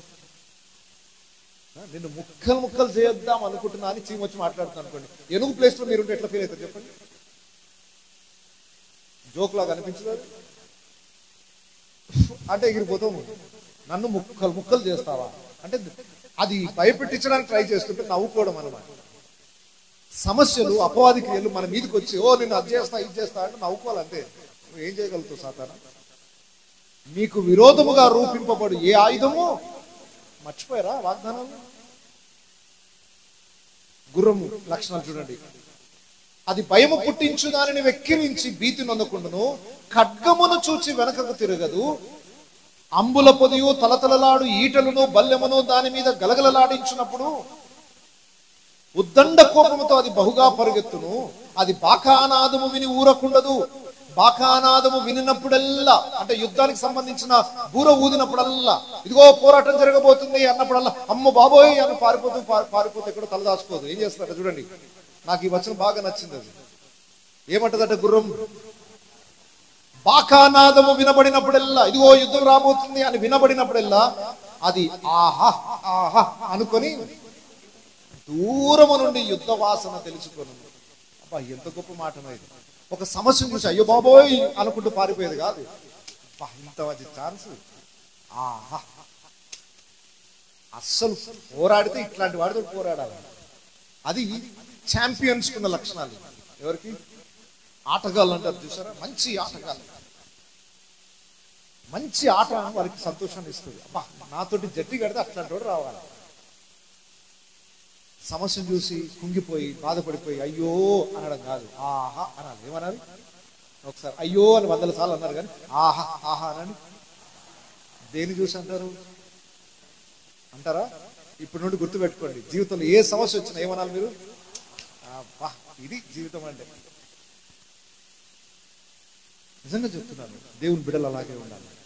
మన శరీరాలు బలహీనమే కానీ ఆత్మలో బలహీనంగా ఉండకండి. ఈ శరీరము మట్టిలో కలిసిపోవాల్సిందే, దీనికి ఏం చింతించకండి. ఇది ఎంత స్ట్రాంగ్ గా ఫుడ్ పెట్టినా ఇది వీకే. కానీ హృదయంలో వీక్ కాకండి, బలహీనం కాకండి. లోపల సింహపు గుండె ఉండాలి లోపల. బయటికి మనిషి లాంటి నీతిమంతుడు సింహం వలె ఉండే ధైర్యం ఎట్లుండాలంటే యూదాగోత్రపు సింహం పిల్లల్లాగా ఉండాలి. యెహోవా నా ప్రాణదుర్గము, నేను ఎవరికి వెరుతును? కీర్తనకారుడు, నేను దేని భయపడతాను? ఏమన్నా రానివ్వండి. అదో సార్ యుద్ధాలు జరుగుతున్నాయట, ప్రపంచ యుద్ధం వస్తుందట అంటే రాని, ఎందుకు భయం? అమ్మో కరువులు వస్తాయట, భూకంపాలు వస్తాయట, అమ్మో అబద్ధక్రీస్తు రాని, ఏమవుతుంది? ఉద్యోగాలు దొరకవండి సార్, పొలాలు మండవండి సార్, తిండి దొరకదండి సార్, అది దొరకదు, ఏమవుతుంది? అంటే సస్తాం సార్ చావని, ఏమవుతుంది? చచ్చిపోతే ఏమవుతుంది చెప్పండి? చచ్చిపోతే ఏమవుతుంది? ఎక్కడికి వెళ్తారు? మరి ఇంకెందుకు బాధ? ఇప్పుడు మన ప్రయాసం అంతా ఎక్కడికి వెళ్ళాలని? మరి చచ్చిపోతే పరలోకంకి వెళ్తాం. అసలు పోరాడేదే దానికోసం కదా. మరి చావు కిందకు భయపడుతున్నారు అంటే మన లోపల ఏదో ఒక రకమైన భయం వెంటాడు. సో దేనికి భయపడాల్సిన అవసరం లేదు. భయానికే భయాన్ని పుట్టించే లక్షణం విశ్వాస లోపల ఉండాలి. వింటారా? ఓ మాంత్రికుడు వచ్చాడు సార్, ఊరంతా భయపడుతుందంటే మీరు భయపడదు, ఆయన మిమ్మల్ని చూసి భయపడాలి. మాంత్రికుడు, అమ్మో మా ఇంటి పక్కన మాంత్రికులు వచ్చారు సార్, ఇల్లు ఖాళీ చేసి వెళ్ళిపోతుంది. నో నిన్ను చూసి ఆడు ఖాళీ చేసి వెళ్ళిపోవాలి. భయానికి భయాన్ని పుట్టించే లక్షణం గుర్రంలో ఉంది. ఆ గుర్రపు గుమ్మం దగ్గర వచ్చిన వాళ్ళ అనుభవం అలా ఉంటుంది. వింటున్నారమ్మా? దేవుని కొరకు మంచి పోరాటము పోరాడాలి. సమస్యను చూసి పిరికి వాళ్ళలాగా వెళ్ళి ఆత్మహత్య చేసుకుంటా, నేను చచ్చిపోతా, నేను అక్కడికి వెళ్ళిపోతా, ఇవన్నీ పిరికి వాళ్ళ మాటలు లేదు. దేవుని శక్తి పొందుకొని నేను ఈ సమస్యని గెలుస్తాను. సమస్యకి హేళన కలుగ చేయాలట మనం. ఇప్పుడు గొలియాతు దగ్గరికి దావీదు ఎలా ఏం ఆయుధాలు పట్టుకొచ్చాడు చెప్పండి? చేతిలో ఒక కర్ర, ఒక వడిసెల పట్టుకొని వచ్చాడు, 5 రాళ్ళు వేసుకొని వచ్చాడు. గొలియాతు చూసి ఆయనకి ఇన్సల్ట్ అనిపించింది, అవమానం అనిపించింది ఆయనకి. నాతో యుద్ధం చేయాలనుకుంటే కనీసం 4-5 కత్తులు పట్టుకుని రావాలి. నాతో యుద్ధం చేయాలంటే కనీసం నాలో సగం అన్న ఉండాలి. చిన్న పిల్లోడు వస్తున్నాడు, పైగా చేతులు ఏం పట్టుకుని వస్తున్నాడు. ఆ గొలియాతుకి ఎంత అవమానం అయిందంటే, నేనేమన్నా కుక్కను అనుకున్నావా, కర్ర పట్టుకుని వస్తున్నావు నా దగ్గరికి, కుక్కను తరిమినట్టుగా కర్ర పట్టుకుని వస్తున్నా, నాకు ఎంత ఇన్సల్ట్ అది అని గొలియాతు ఫీల్ అయిపోయాడు. నిన్ను చూసి సమస్య ఫీల్ కావాలి.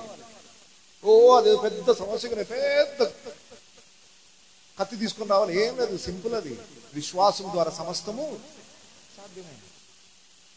చిన్న ఆయుధం చాలు దానికి, కర్ర పట్టుకొని వస్తే సరిపోతుంది. అనవసరంగా మనమే టెన్షన్ పడుతున్నాం. అమ్మో వాడి హైట్ చూడు, వాడి పర్సనల్ చూడు, వాడి కత్తి చూడు, వాడి సమస్య చూడు, అవన్నీ ఏం లేదు. విశ్వాసం అనే ఒక చిన్న డాలు పట్టుకొని, వాక్యమైన ఖడ్గం పట్టుకొని వస్తే అయిపోయాయి, క్షణాలలో తీరిపోయే సమస్య. అది అపవాదికి హేళన కలుగ చేయాలట, మనం వానికి ఇన్సల్ట్ కలుగ చేయాలి. వాడు చూసి భయపడి పారుకోవడం కాదు. దయ్యాలు యేసుప్రభు వెళ్తున్నా, అపోస్తలు వెళ్తున్నా గడగడలాడిపోయేవి. అమ్మో మేము యేసుని ఎరుగుదాము, మేము పౌలుని ఎరుగుదాము. ఈరోజు మన ఎరుగునా? మనం చూస్తుంటే గడగడలాడుతున్నాయా? దేవుని బిడలంగా వాటిని చూసి మనం గడగడలాడుతున్నాం. నో, క్రైస్తవ జీవితం అది కాదు. క్రైస్తవ జీవితం లోకంలో అంధకార శక్తులను అణిచివేయగలిగే మంచి యుద్ధ సన్నద్ధులు. సైన్యములకు అధిపతి ఎవరు? యెహోవా. గుర్రాలు ఎందుకు భయపడవు తెలుసా? దాన్ని వీపు మీద కూర్చున్న వాడు సైనికుడు అని వాడికి తెలుసు. అవి పోరాడవు, దాని మీద కూర్చున్న వాడు పోరాడుతాడు. ఇప్పుడు మనం అందరం గుర్రాలు, మన మీద కూర్చున్నది ఎవరు చెప్పండి? ఆయన చూసుకుంటాడు. ఎందుకు భయం నీకు? ఆ గుర్రాన్ని చంపాలంటే గుర్రం మీదున్నోని చంపితేనే కానీ గుర్రాన్ని ఏం చేయలేదు. అంతేనా? జస్ట్ పాతకాలం యుద్ధాలు గుర్తు చేసుకోండి. ఒక గుర్రాన్ని చంపాలంటే దాని మీదున్న సైనికుని చంపాలి. ఇప్పుడు మనం గుర్రాలం అయితే మన మీద ఉన్న వ్యక్తి ఎవరు? యేసయ్యని చంపి మనం చంపే అధికారం శత్రువుకుందా? నువ్వు యేసయ్యని మోస్తే ఓటమి లేదు. నీకు యేసయ్యని మోయకుండా పోతే ఏ గుర్రమైనా కావాల్సింది. అర్థమైందా? యేసయ్యని మోస్తేనే ఈ గుర్రానికి క్షేమం. యేసయ్య మీదున్నాడంటే ఇక ఎంతైనా ధైర్యం వెళ్ళిపోవచ్చు, నువ్వు భయం లేదు. ఆయన చూసుకుంటాడు. యుద్ధం యెహోవాదే. యుద్ధ భూమిలోకి ధైర్యంగా వెళ్ళు, నీ మీదున్న వ్యక్తిని బట్టి, ఆయన ఉన్న శక్తిని బట్టి యుద్ధ భూమిలోనికి వెళ్దాం. 3వ అధ్యాయం 29వ వచనం. వారిని ఆనుకొని తన ఇంటికి ఎదురుగా ఇమ్మేరు కుమారుడైన సాదోకు బాగు చేసెను. అతని ఆనుకొని తూర్పు ద్వారమును కాయు షెకన్యా కుమారుడైన 9వ గుమ్మం పేరేంటి? తూర్పు ద్వారం. ఎందుకు దానికి తూర్పు ద్వారం అని పెట్టారంటే అది తూర్పు దిక్కున ఉంటుంది కాబట్టి దానికి తూర్పు ద్వారం అని పెట్టారు. సూర్యోదయపు దిక్కు, సూర్యుడు ఉదయించే దిక్కుని ఏమంటాం? తూర్పు. తూర్పున సూర్యుడు ఉదయించింది కదా, ఆ ఉదయించే దిక్కున దానికి తూర్పు గుమ్మం అని పేరు పెట్టారు. అది ఎందుకు తూర్పు గుమ్మం? దానికి ఉన్న ప్రత్యేకత ఏంటంటే ఆ గుమ్మానికి ఎదురుగానే యెరూషలేం దేవాలయం ఉంటుంది. దేవాలయంలోనికి వెళ్ళాలంటే కూడా ఏ గుమ్మంలో వెళ్ళే వాళ్ళు? దేవాలయపు గుమ్మమి ఆపోజిట్, అది కూడా తూర్పు వైపు ఉంటుంది. సో ఎవరైనా యెరూషలేం దేవాలయంకి వెళ్ళాలంటే ఏ గుమ్మం నుండి వెళ్ళాలి? తూర్పు గుమ్మం నుండి లోపలికి వెళ్ళాలి. అయితే ప్రస్తుతము ఆ తూర్పు గుమ్మం ఇప్పుడు కూడా యెరూషలేంలో ఉంది, అది మూయబడి ఉంది. యూదుల యొక్క నమ్మకం ఏంటంటే మా మెస్సియా వస్తాడు, మా రాజు వస్తాడు, ఆయన తూర్పు గుమ్మంలో నుండి లోపలికి ఈ యెరూషలేం దేవాలయానికి వస్తాడు. తూర్పు గుమ్మం నుండి వస్తాడు, ఆయన వచ్చేదాకా తలుపులు తెరవద్దని బంద్ చేసి పెట్టారు. ఇప్పుడు యెరూషలేంలో, ఇజ్రాయెల్ దేశంలో ఆ తూర్పు గుమ్మం అలాగే ఉంది, మూసేస్తుంది. ఎందుకు మూసేస్తుందట? ఎవరు రావాలి ఆ గుమ్మంలో నుండి? వాళ్ళు యేసుప్రభు ఆల్రెడీ వచ్చి వెళ్ళిపోయాడు కానీ ఇంకా వస్తాడని వెయిట్ చేస్తున్నారు. ఆయన వస్తే ఎక్కడి నుండి వస్తాడు? నిజానికి ఆయన ఆల్రెడీ తూర్పు గుమ్మం నుండి వచ్చి వెళ్ళిపోయాడు. తూర్పు గుమ్మానికి బయటనే ఒలివల కొండ. ఆయన యెరూషలేం దేవాలయానికి వచ్చేటప్పుడు ఏ గుమ్మం నుండి వచ్చాడు తెలుసా? తూర్పు గుమ్మం నుండే వచ్చాడు. ఆయన తూర్పు గుమ్మం నుండి యెరూషలేంకి వచ్చి యెరూషలేం బల్లలని కింద పడేసి ఇది దొంగల గుహగా మార్చేస్తారా అని గాడిద పిల్ల మీద వచ్చి సవాల్ చేసిన అవన్నీ కూడా తూర్పు గుమ్మం నుండే. ఓకేనా? ఆల్రెడీ యేసుప్రభు వచ్చాడు కానీ ఇప్పుడున్న ఇజ్రాయిలీలకు ఆయన మెస్సియా అని ఒప్పుకోరు. వాళ్ళు మా మెస్సియా ఇంకా రాలేదు, ఆయన వస్తాడు, రారాజుగా వస్తాడని ఎదురు చూస్తున్నారు. సరే, ఇక్కడ మనం గమనించాల్సింది ఏంటంటే అదే తూర్పు గుమ్మము మనకి ఇంకొక పాఠం నేర్పిస్తుంది. ఇంతకు మునుపు శరీరధారిగా గొర్రెల ద్వారము గుండా వచ్చిన ఆ వ్యక్తి రేపు యూదా గోత్రపు సింహముగా రారాజుగా తూర్పు గుమ్మం నుండి యేసుప్రభు మరలా రాబోతున్నాడు. యేసుప్రభు రెండవ రాకడను అది సూచిస్తా ఉంది. ఆయన మరలా వచ్చి ఆయన యెరూషలేంలో కూర్చొని ప్రపంచమంతటిని 1000 ఏళ్లు పరిపాలించబోతున్నాడు. యేసుప్రభు యొక్క రెండవ రాకడను సూచిస్తుంది. ఈనాడు యూదులు మెస్సియా కొరకు తూర్పు గుమ్మం వైపు ఎదురు చూస్తున్నట్లుగా మనమందరము కూడా ఒకప్పుడు యేసుప్రభు శరీరధారిగా వచ్చి ఎలాగైతే పునరుత్థానం చెంది ఆరోహణం అయిపోయి వెళ్ళాడో అదే రీతిగా మరలా తిరిగి రాబోతున్నాడు. ఆ మెస్సియా కొరకు మనం అందరము ఎదురు చూడాలి. తూర్పు వైపు మనం ఎందుకు చూస్తామంటే చీకటి అయిపోయింది, తెల్లవారుతుంది అనుకోండి, సూర్యోదయం కొరకు ఎదురు చూస్తుంటారు అందరు. ఒక కావలి వాడు తెల్లవారు కొరకు ఎదురు చూసినప్పుడు ఎప్పుడు సూర్యుడు ఉదయిస్తాడా అని చూస్తాడు. మన నీతి సూర్యుడు ఉదయించే రోజు ఒకటి రాబోతుంది. యేసు ప్రభు రెండవ రాకడ కొరకు సంఘము సిద్ధపడతా ఉండాలి. విచిత్రమైన విషయం ఏంటంటే మొదటి రాకడమే ఇంకా సంఘానికి అర్థం కాలేదు. యేసు ప్రభు మొదటిసారి ఎందుకు వచ్చాడు, ఆయన వచ్చి లోకంలో ఏం చేశాడో ఇంకా లోకానికి తెలియదు. ఆయన రెండవ రాకడ సమయం దగ్గర పడుతుంది. ఇంకా సువార్తనే అందలేదు చాలా మందికి. యేసు రెండవ రాకడ సమీపం అవుతుంది. దయచేసి గమనించండి, లోకానికి యేసు మొదటి రాకడ వార్త చెప్పాలి, సంఘానికి రెండవ రాకడ వార్త చెప్పాలి. ఈరోజు సంఘం తెలుసుకోవాల్సిన సందేశం ఏంటంటే యేసు ప్రభు రెండవ రాకడ విషయాలు. ఆయన ఎందుకు వస్తున్నాడు, ఎప్పుడు వస్తున్నాడు, ఎలా వస్తున్నాడు, ఆయన రాకడ సూచనలు ఏంటి, ఆయన రాకడకు ఎలా సిద్ధపడాలి, ఇవి సంఘం తెలుసుకున్నాడు. ఈ తూర్పు గుమ్మం అనుభవంలోనికి మనం వచ్చినట్టు. సో క్రైస్తవ సమాజం అంతా యేసు ప్రభు కొరకు ఎదురు చూస్తూ బ్రతకాలి. దాన్ని నిరీక్షణ అంటారు. యేసే వస్తాడు, నన్ను ఈ లోకంలో తీసుకొని తన రాజ్యంలో తీసుకుని వెళ్తాడు. ఈ లోకంలో నేను శాశ్వతంగా ఉండే వ్యక్తిని కాదు. ఈ లోకంలోనే సంపద సుఖ సౌఖ్యాలతో నేను ఇక్కడ జీవించడానికి రాలేదు. ఇక్కడ కొంతకాలం ఉండిపోయి యేసయ్య రాకడ రాగానే నేను ఆయనతో పాటు ఎత్తబడతాను. ఆ నిరీక్షణతో సంఘం బ్రతకాలి. సో దయచేసి గమనించండి, ఈ భూమి మనకు శాశ్వతము కాదు. ఒకరోజు విడిచిపెట్టి వెళ్ళాలి. విడిచిపెట్టాలంటే యేసయ్య రాకడ కొరకు అందరము ఎదురు చూచుట అనేది అనుభవం రావాలి. సో ఈ రోజు విశ్వాసులు ఎవరికి ఎదురు చూపు లేదు. యేసయ్య ఎప్పుడన్నా రాని, మాకెందుకు? నిజంగా చెప్పండి, ఎంతమంది యేసయ్య రాకడ కొరకు ఎదురు చూస్తున్నారు? యేసయ్య ఇంత త్వరగా వస్తామైనా, త్వరగా రానైనా. మీకు ఎదురు చూపు అంటే ఏంటో చెప్తాను. ఇక్కడ ఎంతమంది పిల్లలు హాస్టల్లో చదువుకున్నారు? హాస్టల్లో చదువుకున్న పిల్లలు, ఓకే, వెరీ గుడ్. హాస్టల్లో ఉన్నప్పుడు సెలవులు వచ్చే టైంకి అమ్మ నాన్న వచ్చి తీసుకెళ్తారనే టైం డేట్ తెలుస్తుంది కదా మనకి. అప్పుడు ఎదురు చూసే వాళ్ళ, లేకపోతే ఎప్పుడన్నా రాని అయిపోయినప్పుడు వెళ్దాంలే అనుకున్నారు. సెలవులు వచ్చినప్పుడు అమ్మ నాన్న వచ్చి తీసుకెళ్తారు అనేటప్పుడు ఎట్లా ఎదురు చూసేవాళ్ళు? ఎప్పుడు వస్తారో మా అమ్మ వాళ్ళు, ఎప్పుడు వస్తారో మా నాయన వాళ్ళు. మీకేమో నాకు తెలియదు, కానీ నేనైతే ఎదురు చూసేవాడిని. హాస్టల్లో 3 సంవత్సరాలు చదువుకున్నాను.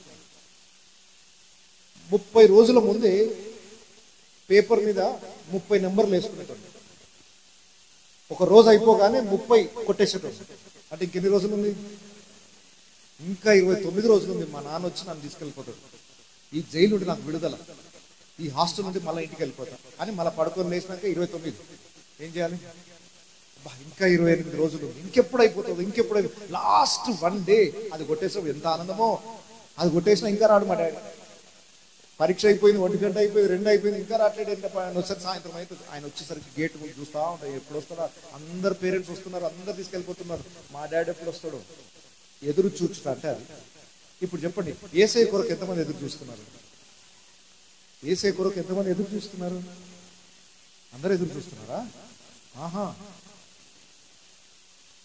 యేసయ్య కొరకు ఎదురు చూసే వాడికి ఈ లోకము విలువైనదిగా ఎంచబడదు. ఈ లోకంలో ఏది ఉన్నా లేకపోయినా పట్టించుకోడు. ఎందుకు సార్ ఇవన్నీ 4 రోజులు వెళ్ళిపోతున్నాను. ఆ పొలాల గొడవలు ఉండవు, ఇంటి స్థలాల గొడవలు ఉండవు. ఆ పక్కోడు సార్ నా ఒక అడుగు స్థలం మా భూమి మీదకి వచ్చకపోతే పోనీ వెళ్ళిపోతున్నాం కదా, ఎందుకు పోనీ అనుకుంటారా? అడుగు స్థలం వదలరు. అమ్మో, రూపాయి పోనీయరు. అరే పోనీ నాయన, దాని గొడవ ఎందుకు అంటే, లేదు సార్ ఆ రూపాయితోటే కలకాలం బతకపోతున్నాం మనం. నిజంగా యేసయ్య కొరకు ఎదురు చూచువాడు ఈ లోకంలో ఉన్న వ్యర్థమైన వాటిని గురించి పట్టించుకోడు. పోనీలే, చాలా విషయాలు వదిలేసుకుంటాం, సమస్యలు కాకుండా చూసుకుంటాం. యేసయ్య ఎప్పుడు వస్తాడో అని సిద్ధపడతా ఉంటాం. యేసయ్య రాకడ కొరకు ఎదురు చూడమంటే సిద్ధపడాలి. ఆయన వచ్చే సమయానికి నేను ఆయనను ఎదుర్కోవడానికి సిద్ధంగా ఉండాలి. ఆయన వచ్చే టైంకి నేను పాపంలో ఉండొద్దు. ఆయన వచ్చే సమయానికి నేను దేవుని దూరమైన స్థితిలో ఉండకూడదు. ఆదామా ఎక్కడున్నావంటే వెళ్ళిపోయి పొదల్లో దాగి ఉండొద్దు. నేను ఎక్కడున్నావు అనగానే పరిగెత్తుకుంటూ ఇదిగో నాయన అనే చిత్తం ప్రభువా అనేటట్టుగా ఉండాలి.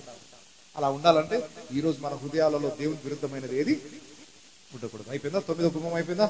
లాస్ట్ ఇంకొక గుమ్మం, 31వ వచనం. అతని ఆనుకుని నెతీనీయుల స్థలమునకు మిక్పాదు ద్వారము. లాస్ట్ గుమ్మం పేరు ఏంటి చెప్పండి? మిక్పాదు. Okay, right. మిక్పాదు అనే పదానికి అర్థం ఏంటంటే ఇన్స్పెక్షన్ గేట్. ఏమంటారు చెప్పండి? ఇన్స్పెక్షన్ చేయడానికి వస్తున్నారు అంటారు చూసారు ఆఫీసర్లు. ఓకే, లాస్ట్ గుమ్మం పేరు ఏంటంటే ఇన్స్పెక్షన్ గేట్, మిక్పాదు ద్వారం. ఎందుకు దానికి ఆ పేరు వచ్చిందంటే సైనికులు యుద్ధానికి వెళ్ళి విజయాన్ని సాధించి తిరిగి వచ్చేటప్పుడు ఒక్కొక్క సైనికుని రాజు ఒక నిలబడి పరీక్షిస్తాడట. వాళ్ళు రక్తాలు గారి గాయాలైపోయి యుద్ధంలో గెలిచి వచ్చి అన్ని గాయాలైపోయి వస్తే ఒక్కొక్క సైనికుడు పడ్డ కష్టానికి లెక్క కట్టేసి వాడికి బహుమానాలు ఇస్తుంటాడట. అక్కడ ఇన్స్పెక్షన్ చేస్తుంటాడు. ఎంతమంది సైనికులు గెలిచారు, ఎంతమంది పోరాడారు, ఎంతమంది రక్తాన్ని కార్చారు, ఎంతమంది గాయాలు అనుభవించారు, వారి విజయాలకు తగ్గట్టుగా బహుమానాలు ఇస్తుంటాడట. ఆ పట్టణపు యవన బిడ్డలందరూ కూడా వచ్చి పూలు జల్లుకుంటూ సైనికులకు వెల్కమ్ చెప్తా ఉంటారట. ఈ ఇన్స్పెక్షన్ గేట్ దగ్గర గెలిచిన సైనికులకు బహుమానాలు. ఒక రోజు రాబోతుంది, దేవుడు మనల్ని అందరినీ ఇన్స్పెక్షన్ చేసే రోజు రాబోతుంది. మనం అందరం క్రీస్తు న్యాయపీఠం ఎదుట నిలబడి ప్రతి వానికి వాని క్రియల చొప్పున ప్రతిఫలం ఇవ్వబడుతుంది. ఈ భూమి మీద మనం ఎలా జీవించాలి, లాస్ట్ మినిట్ అన్నమాట. అందరం దేవుని రాజ్యంలోకి ప్రవేశించేటప్పుడు ఒక్కొక్కడిని లెక్క కట్టబోతున్నాడు దేవుడు. నువ్వు చేసిన పని విషయంలో నీకు దేవుడిచ్చిన సమయాన్ని ఎలా ఖర్చు పెట్టావు, దేవుడిచ్చిన డబ్బును ఎలా ఖర్చు పెట్టావు, దేవుడిచ్చిన ఆరోగ్యాన్ని ఎలా ఖర్చు పెట్టావు, దేవుడిచ్చిన సమయాన్ని, ప్రతి దాన్ని దేవుడు లెక్క చూసి మనము చేయు ప్రతి క్రియ, అది మంచిదైనను సరే చెడ్డదైనను సరే, దానికి తగిన ప్రతిఫలాన్ని ఇవ్వడానికి యేసు ప్రభు ఇన్స్పెక్షన్ గేట్ దగ్గర కూర్చుంటాడు. మనం గేట్ దగ్గరికి వెళ్ళిపోయి అబ్బా కళ్ళు మూస్తే వాళ్ళు పరలోకం వెళ్తామంటారు. కాదు, గేట్ దగ్గర నిలబడాలి. మనం అందరం లెక్క అప్పగించెళ్ళాలి. నీకు 70 ఏళ్ళు ఇచ్చాడు దేవుడు, ఏం చేసావు, ఏం సాధించావు, 70 ఏళ్ల వయసులో 80 ఏళ్ళు బ్రతికావు భూమి మీద, ఏం సాధించావు, ప్రతిదీ దేవుని దగ్గర లెక్క అడుగుతాడు. మనం విజయోత్సవంతో తిరిగి వస్తే దేవుడు మనల్ని అభినందిస్తూ, ఇదిగో నేను త్వరగా వచ్చున్నాను, వాని జీతము నా యొద్ద. ఆయన అందరి జీతాన్ని చేత పట్టుకున్నాడు. ఆ రోజు కొంతమందికి సంతోషాన్ని ఇచ్చే సమయం అయితే, కొంతమందికి బాధ కలుగజేసే సమయం. అయ్యో, భూమి మీద ఉన్నప్పుడు కొంతైనా దేవుని కొరకు ఏదైనా పని చేస్తే బాగుండేది, కొంత జీతం వచ్చేది, కూలి చేయలేదు, నేను జీతం రావట్లేదు, అందరు జీతాలు తీసుకుంటున్నాను, నాకు ఈరోజు జీతం రాలేదు అని ఏడవాల్సిన పరిస్థితి వస్తుంది. దయచేసి చెప్తున్నాను, ఒకరోజు మనం అందరము ఆ 10వ గుమ్మం దగ్గరికి వెళ్ళాలి, దేవుని దగ్గర లెక్కప్ప చెప్పాలి. అప్పుడు దేవుని చేతుల నుండి బహుమానము జీతమును పొందుకోవాలి. ఇన్ని అనుభవాలు సంఘానికి వచ్చినప్పుడు సంఘం పరిపూర్ణతలోనికి వస్తుంది. హల్లెలూయా. అప్పుడు ఈ దేవాలయం అనేది కట్టబడడం పూర్తయిపోయినట్టు. ఈ సంఘం అప్పటిదాకా ఏం చేయబడుతుండాలి, కట్టబడుతూ ఉండాలి. ఇలా కట్టబడుతూ ఉండగా జీవితాలు కట్టబడతాయి, మన ప్రాంతాలు బాగుపడతాయి. సంఘములో ఈ 10 అనుభవాలు ఉన్నప్పుడు ఆ సంఘం ఉన్నతమైన స్థితిలో ఉన్నట్టు. దేవుడు అట్టి కృప ఈ సంఘానికి అనుగ్రహించిన గాక. ఇటు అవకాశం ఇచ్చిన స్థానిక సంఘ కాపరి గారికి, సంఘానికి ప్రత్యేక వందనాలు తెలియజేస్తూ ముగిస్తున్నాను.